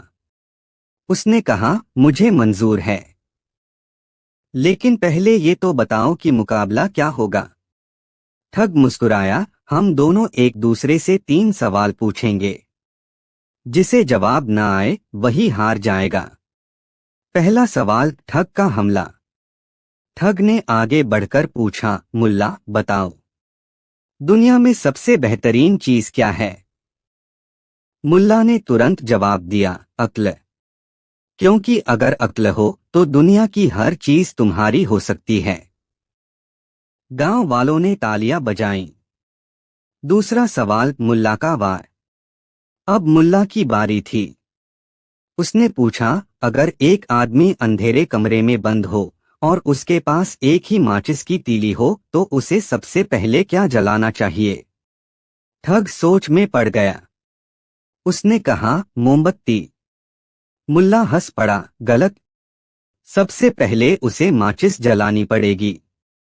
गांव में ठहाके गूंज उठे। ठग को पहली बार हार का एहसास हुआ। तीसरा सवाल, आखिरी चालाकी। अब ठग ने चालाकी से पूछा, मुल्ला, बताओ कि मेरे हाथ में क्या है? उसका हाथ बंद था और कोई देख नहीं सकता था कि अंदर क्या है। गांव वालों की सांसें थम गईं। अब क्या करेगा मुल्ला? मुल्ला मुस्कुराया और बोला, इसका जवाब तो बहुत आसान है। तुम्हारे हाथ में वही चीज है जो तुम्हारे दिमाग में चल रही है, एक धोखा। ठग हक्का बक्का रह गया। उसने धीरे से मुट्ठी खोली और सच में उसका हाथ खाली था। गांव वालों ने जोर से तालियां बजाईं। ठग ने सिर झुका लिया और मुल्ला को 100 अशर्फियां सौंप दी। मुल्ला ने हंसकर कहा, याद रखना दोस्त, अगर चालाकी से बड़ा कोई हुनर होता है तो वो है सच्ची बुद्धिमानी। लेकिन जैसे ही मुल्ला ने अशर्फियां ली, भीड़ में से एक अजनबी जोर से हंसा। वाह मुल्ला, लेकिन असली खेल अभी बाकी है। क्या तुम सच में हर चालबाज को हरा सकते हो? मुल्ला ने घूमकर देखा, सामने एक और रहस्यमय आदमी खड़ा था, जिसकी आंखों में एक नई चुनौती चमक रही थी। अगली कहानी में जानिए, दुष्ट जादूगर, जब मुल्ला का सामना हुआ असली मायावी से। भीड़ में खड़े रहस्यमय आदमी ने ठहाका लगाया और बोला, वाह मुल्ला, तुमने ठग को तो हरा दिया, लेकिन अब तुम्हें मुझसे भिड़ना होगा। मुल्ला मुस्कुराया और बोला, और तुम कौन हो? आदमी ने धीरे से कहा, मैं कोई आम इंसान नहीं, मैं एक मायावी हूँ। मैं अपनी बातों से किसी को भी बेवकूफ बना सकता हूँ। अगर तुम सच में इतने चतुर हो तो मेरे आखिरी सवाल का जवाब दो। गांव वालों ने सांस रोक ली। सभी हैरान थे कि अब क्या होगा। मायावी आगे बढ़ा और बोला, अगर तुम इतने बुद्धिमान हो तो बताओ, ये पूरी भीड़ यहाँ क्यों खड़ी है? मुल्ला हंस पड़ा और बोला, बहुत आसान सवाल है। ये लोग यहाँ इसलिए खड़े हैं क्योंकि उन्हें सच और झूठ के खेल में मजा आ रहा है। और जहाँ तक तुम्हारी बात है, तुम यहाँ इसलिए खड़े हो क्योंकि तुम खुद नहीं जानते कि तुम कौन हो। मायावी चौंक गया, क्या बकवास है? मुल्ला मुस्कुराया और धीरे से बोला, अगर तुम सच में इतने बड़े मायावी होते तो तुम्हें ये सवाल पूछने की जरूरत ही नहीं पड़ती। लेकिन अब जब तुमने सवाल पूछ लिया तो इसका मतलब है कि तुम खुद भी भ्रम में हो। गांव वाले ठहाका मारकर हंस पड़े। मायावी का चेहरा उतर गया। उसने सिर झुका लिया और धीरे से कहा, तुमने जीत लिया मुल्ला। सच में तुमसे बड़ा हाजिर जवाब कोई नहीं। अंत में मुल्ला ने मुस्कुराकर कहा, याद रखना दोस्तों, असली मायावी वही है जो झूठ और सच के खेल को पहचान ले। और अगर तुम्हारे पास अक्ल हो तो दुनिया का सबसे बड़ा ठग भी तुम्हें नहीं हरा सकता। भीड़ ने जोरदार तालियां बजाईं। मायावी चुपचाप वहां से चला गया और मुल्ला एक बार फिर साबित कर चुका था कि उसकी हाजिर जवाबी का कोई मुकाबला नहीं। इस तरह मुल्ला की कहानियां सिर्फ हंसी मजाक नहीं बल्कि हमें यह सिखाती हैं कि असली ताकत किसी जादू में नहीं बल्कि तेज दिमाग और सच्चाई में होती है। कहानी 16। गर्मी का मौसम था। मुल्ला नसीरुद्दीन अपनी खाट पर लेटे लेटे सोच रहे थे, अब बहुत हो गया, इस पुराने घर से पीछा छुड़ाना ही पड़ेगा। दरअसल उनका घर छोटा था, छत से कभी कभी पानी टपकता था और सबसे बड़ी बात, गांव के हर व्यक्ति को इसमें कुछ न कुछ शिकायत रहती थी। कोई कहता, ये तो बहुत संकुचित जगह है। कोई कहता, इसकी दीवारें कमजोर लगती हैं। मुल्ला ने सोचा, जब सबको इतनी ही दिक्कत है तो क्यों न इसे बेच ही दिया जाए। अब बारी थी खरीदार ढूंढने की। गांव में ही एक धनवान व्यापारी था जो हर चीज में मुनाफा देखता था। उसने मुल्ला से पूछा, ये घर बेच रहे हो? दाम क्या लोगे? मुल्ला ने बड़ी शालीनता से जवाब दिया, मेरा घर तो बहुत अनमोल है पर मैं तुम्हें सिर्फ 100 अशर्फियों में दे सकता हूँ। व्यापारी बोला, अरे इतना महंगा? ये घर तो ज्यादा से ज्यादा 50 अशर्फियों का होगा। मुल्ला मुस्कुराए और बोले, सही कह रहे हो, लेकिन इसमें एक खास चीज भी है जो इसे बेशकीमती बनाती है। व्यापारी चौकन्ना हो गया। खास चीज? वो क्या? मुल्ला धीरे से उसके कान में फुसफुसाए, इस घर में एक कील कांटा मेरी याद के तौर पर लगी रहेगी और तुम इसे कभी हटा नहीं सकते। व्यापारी हंस पड़ा, बस एक कील? ठीक है, इससे क्या फर्क पड़ेगा? मैं मानता हूं ये शर्त। सौदा तय हो गया। मुल्ला ने घर छोड़ दिया और व्यापारी खुशी खुशी उसमें रहने आ गया। लेकिन खेल अभी शुरू हुआ था। रात होते ही मुल्ला ने अपना नया बिस्तर उठाया और सीधे पुराने घर पहुंच गए। दरवाजा खटखटाया। टक टक। व्यापारी ने दरवाजा खोला। अरे मुल्ला, अब क्या हुआ? मुल्ला बोले, भाई मेरी कील तो इसी घर में है, मुझे उसे देखने का हक तो है ना? व्यापारी चिढ़ गया, लेकिन शर्त तो शर्त थी। मजबूरी में उसने मुल्ला को अंदर आने दिया। मुल्ला गए, कील को देखा, मुस्कुराए और लौट गए। अगले दिन फिर वही हुआ, पर इस बार मुल्ला ने सिर्फ कील देखी ही नहीं, उस पर अपना गीला कपड़ा भी टांग दिया। व्यापारी आग बबूला हो गया। ये क्या कर रहे हो मुल्ला? मुल्ला बोले, अरे भाई, यह कील मेरी है, मैं चाहे उस पर क्या भी टांगू। तीसरे दिन मुल्ला फिर आ गए। इस बार वे कुछ खाना लाए थे। उन्होंने व्यापारी के सामने ही कील पर पोटली टांगी और बोले, भाई, आज रात का खाना यहीं टांग कर रखूंगा ताकि सुबह ताजा खा सकूं।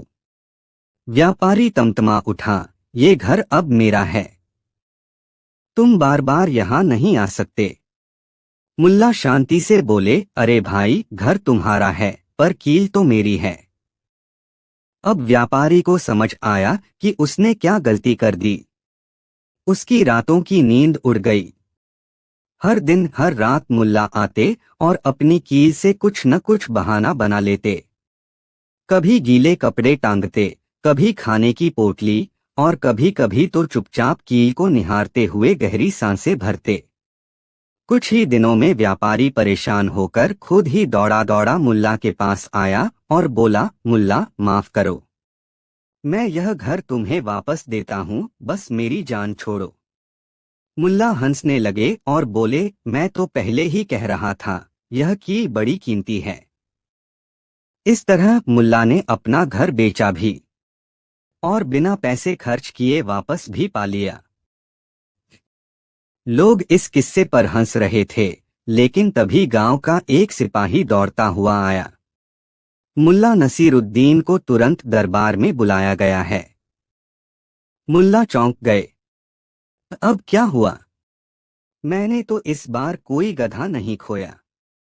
सिपाही गंभीर आवाज में बोला, बादशाह ने तुम्हें जज बनाने का हुक्म दिया है। अब ये कैसी नई मुसीबत थी? क्या बादशाह को भी कोई कील वाली चाल सिखानी थी? और क्या मुल्ला इस नई जिम्मेदारी से बच पाएंगे? जानने के लिए देखिए अगला भाग, जब मुल्ला नसीरुद्दीन बना जज। जब मुल्ला नसीरुद्दीन बना जज। क्या आपने कभी ऐसा न्यायाधीश देखा है जो खुद ही सबसे बड़ा सवाल बन जाए?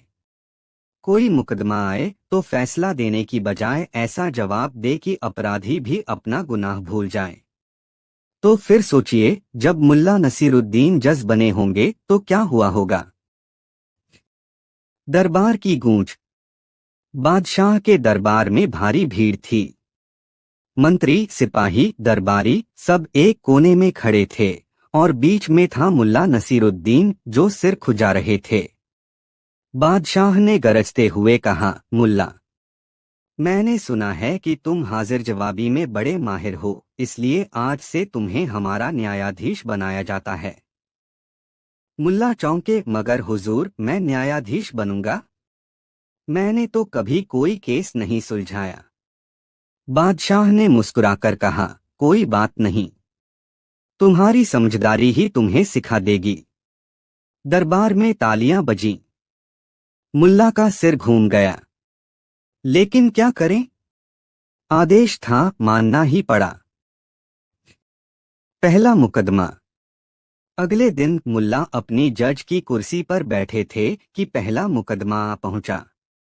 एक धनवान व्यापारी था जो शिकायत लेकर आया। हुजूर, इस आदमी ने मेरी जमीन पर अवैध कब्जा कर लिया है।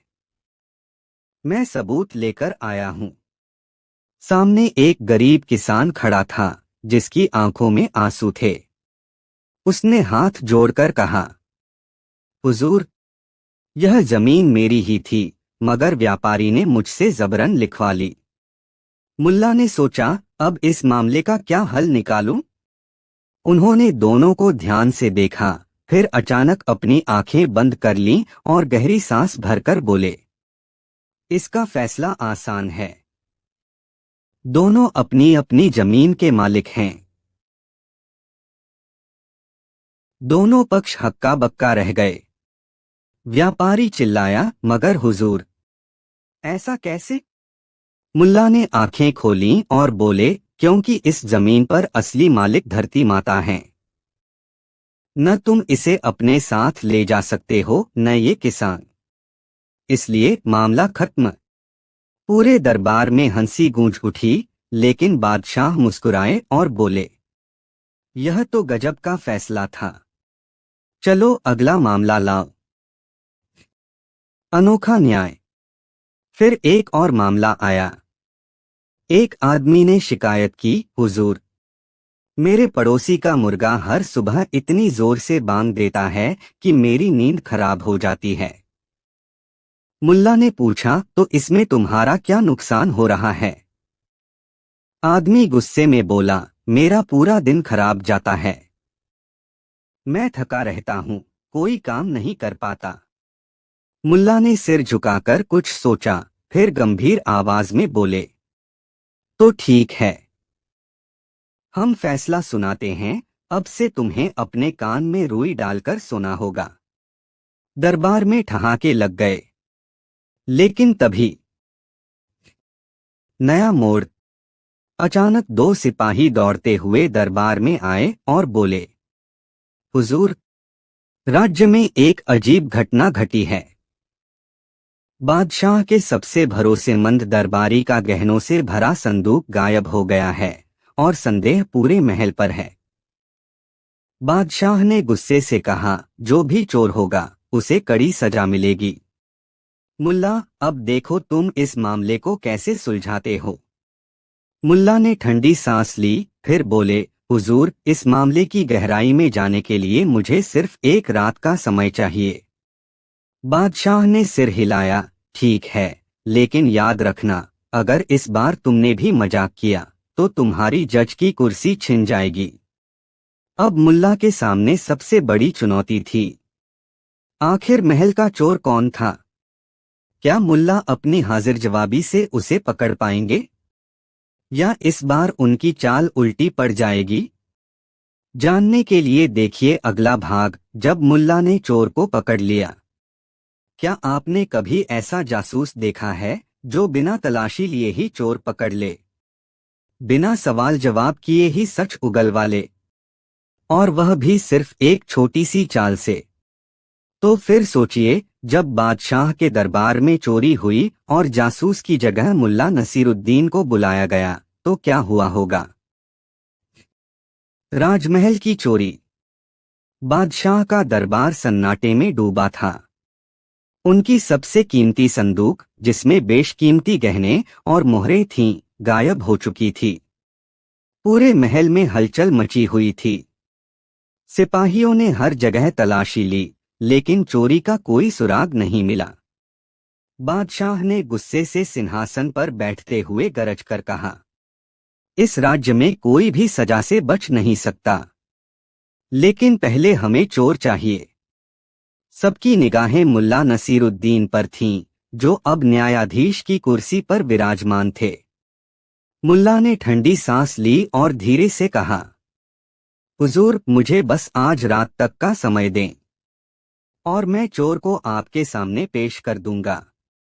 बादशाह ने सिर हिलाया, अगर तुम चोर को नहीं पकड़ पाए तो तुम्हारी जज की कुर्सी छिन जाएगी।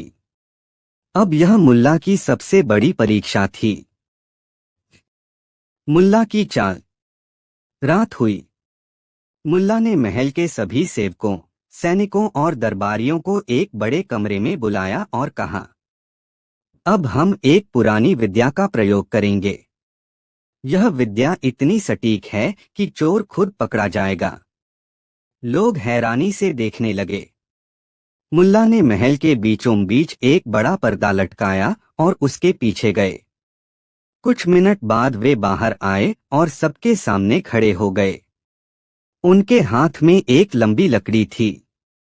उन्होंने सबको आदेश दिया, हर व्यक्ति इस पर्दे के पीछे जाकर इस लकड़ी को छूकर कहे, अगर मैं चोर नहीं हूं तो यह लकड़ी छोटी नहीं होगी।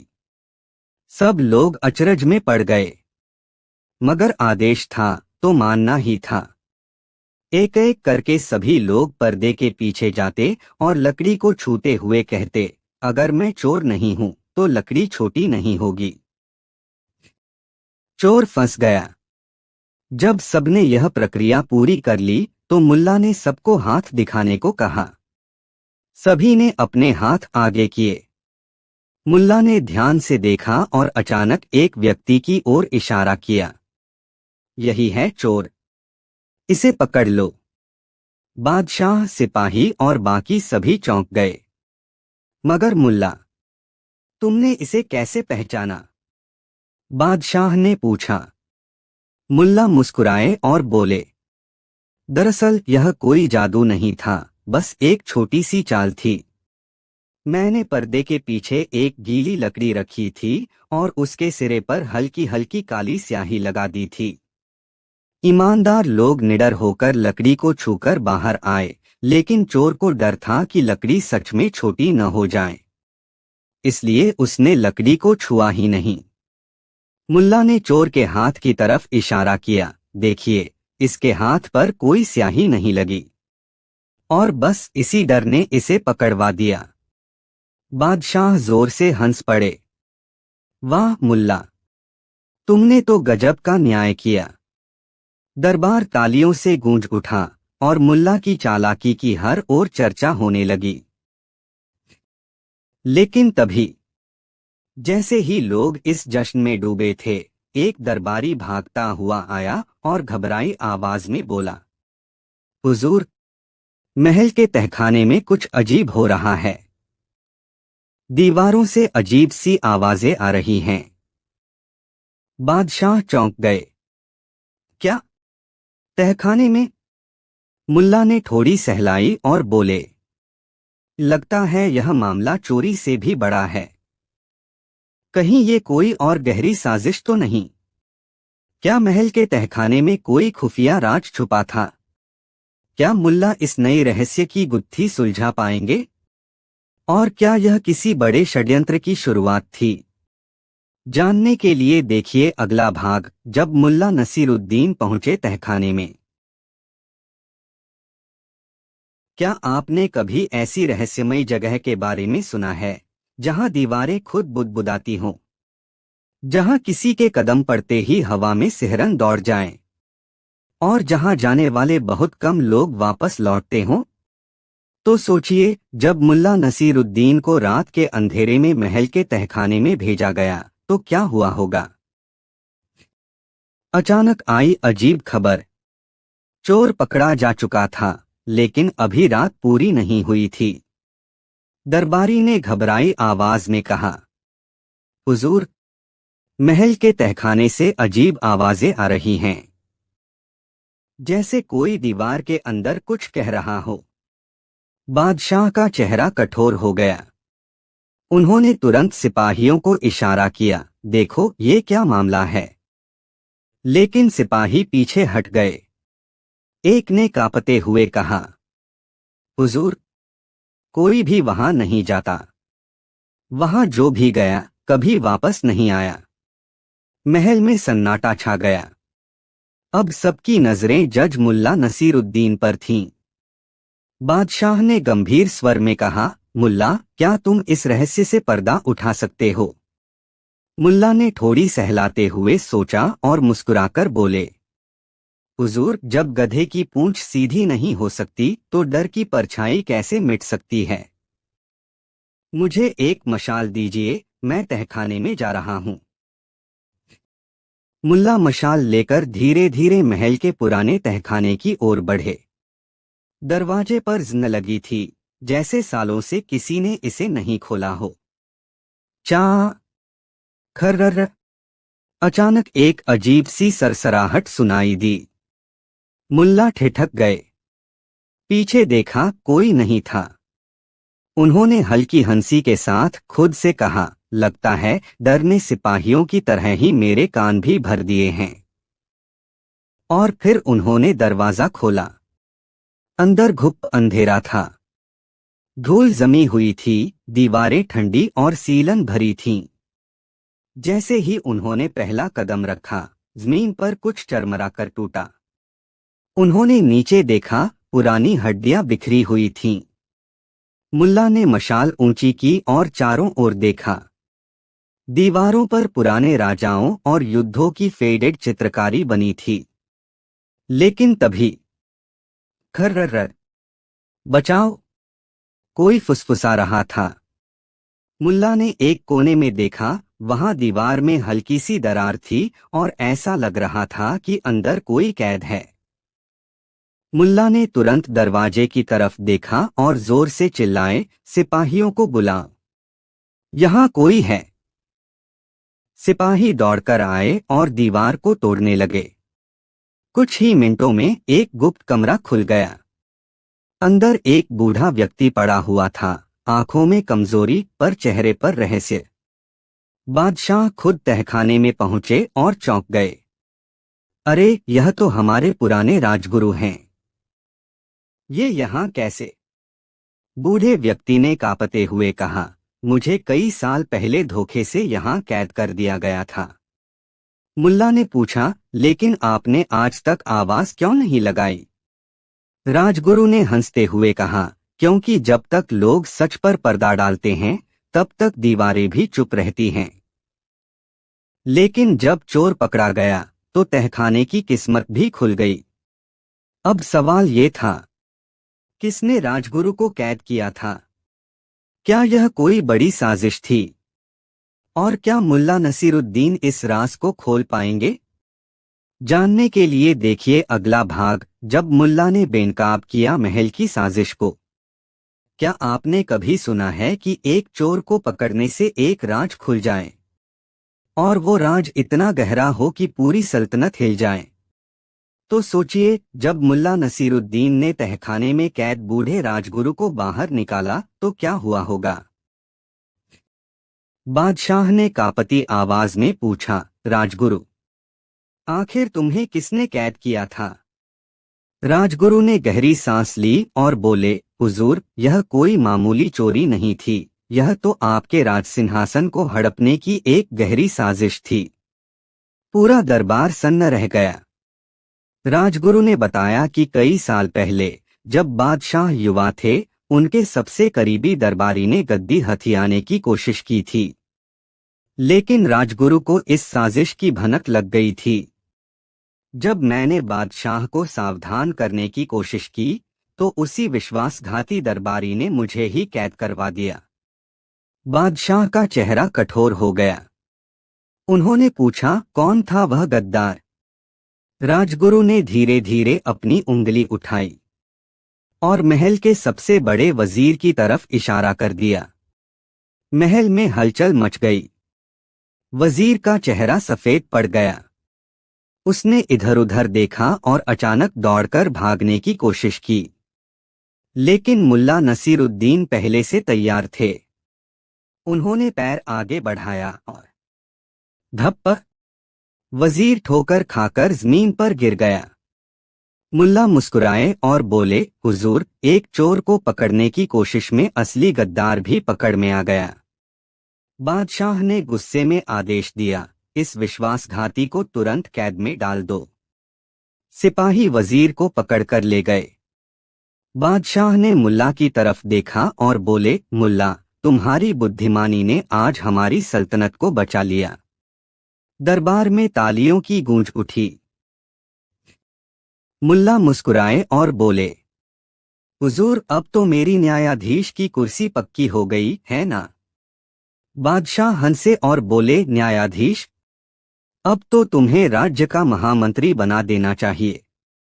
लेकिन मुल्ला ने सिर हिलाया और कहा, हुजूर, मेरी कुर्सी तो वही ठीक है जहां मैं अपने गधे के साथ बैठ सकूं। और इतना कहकर मुल्ला नसीरुद्दीन अपनी टेढ़ी चाल से महल से बाहर निकल पड़े, अपनी हाजिर जवाबी की नई कहानियां बुनने के लिए।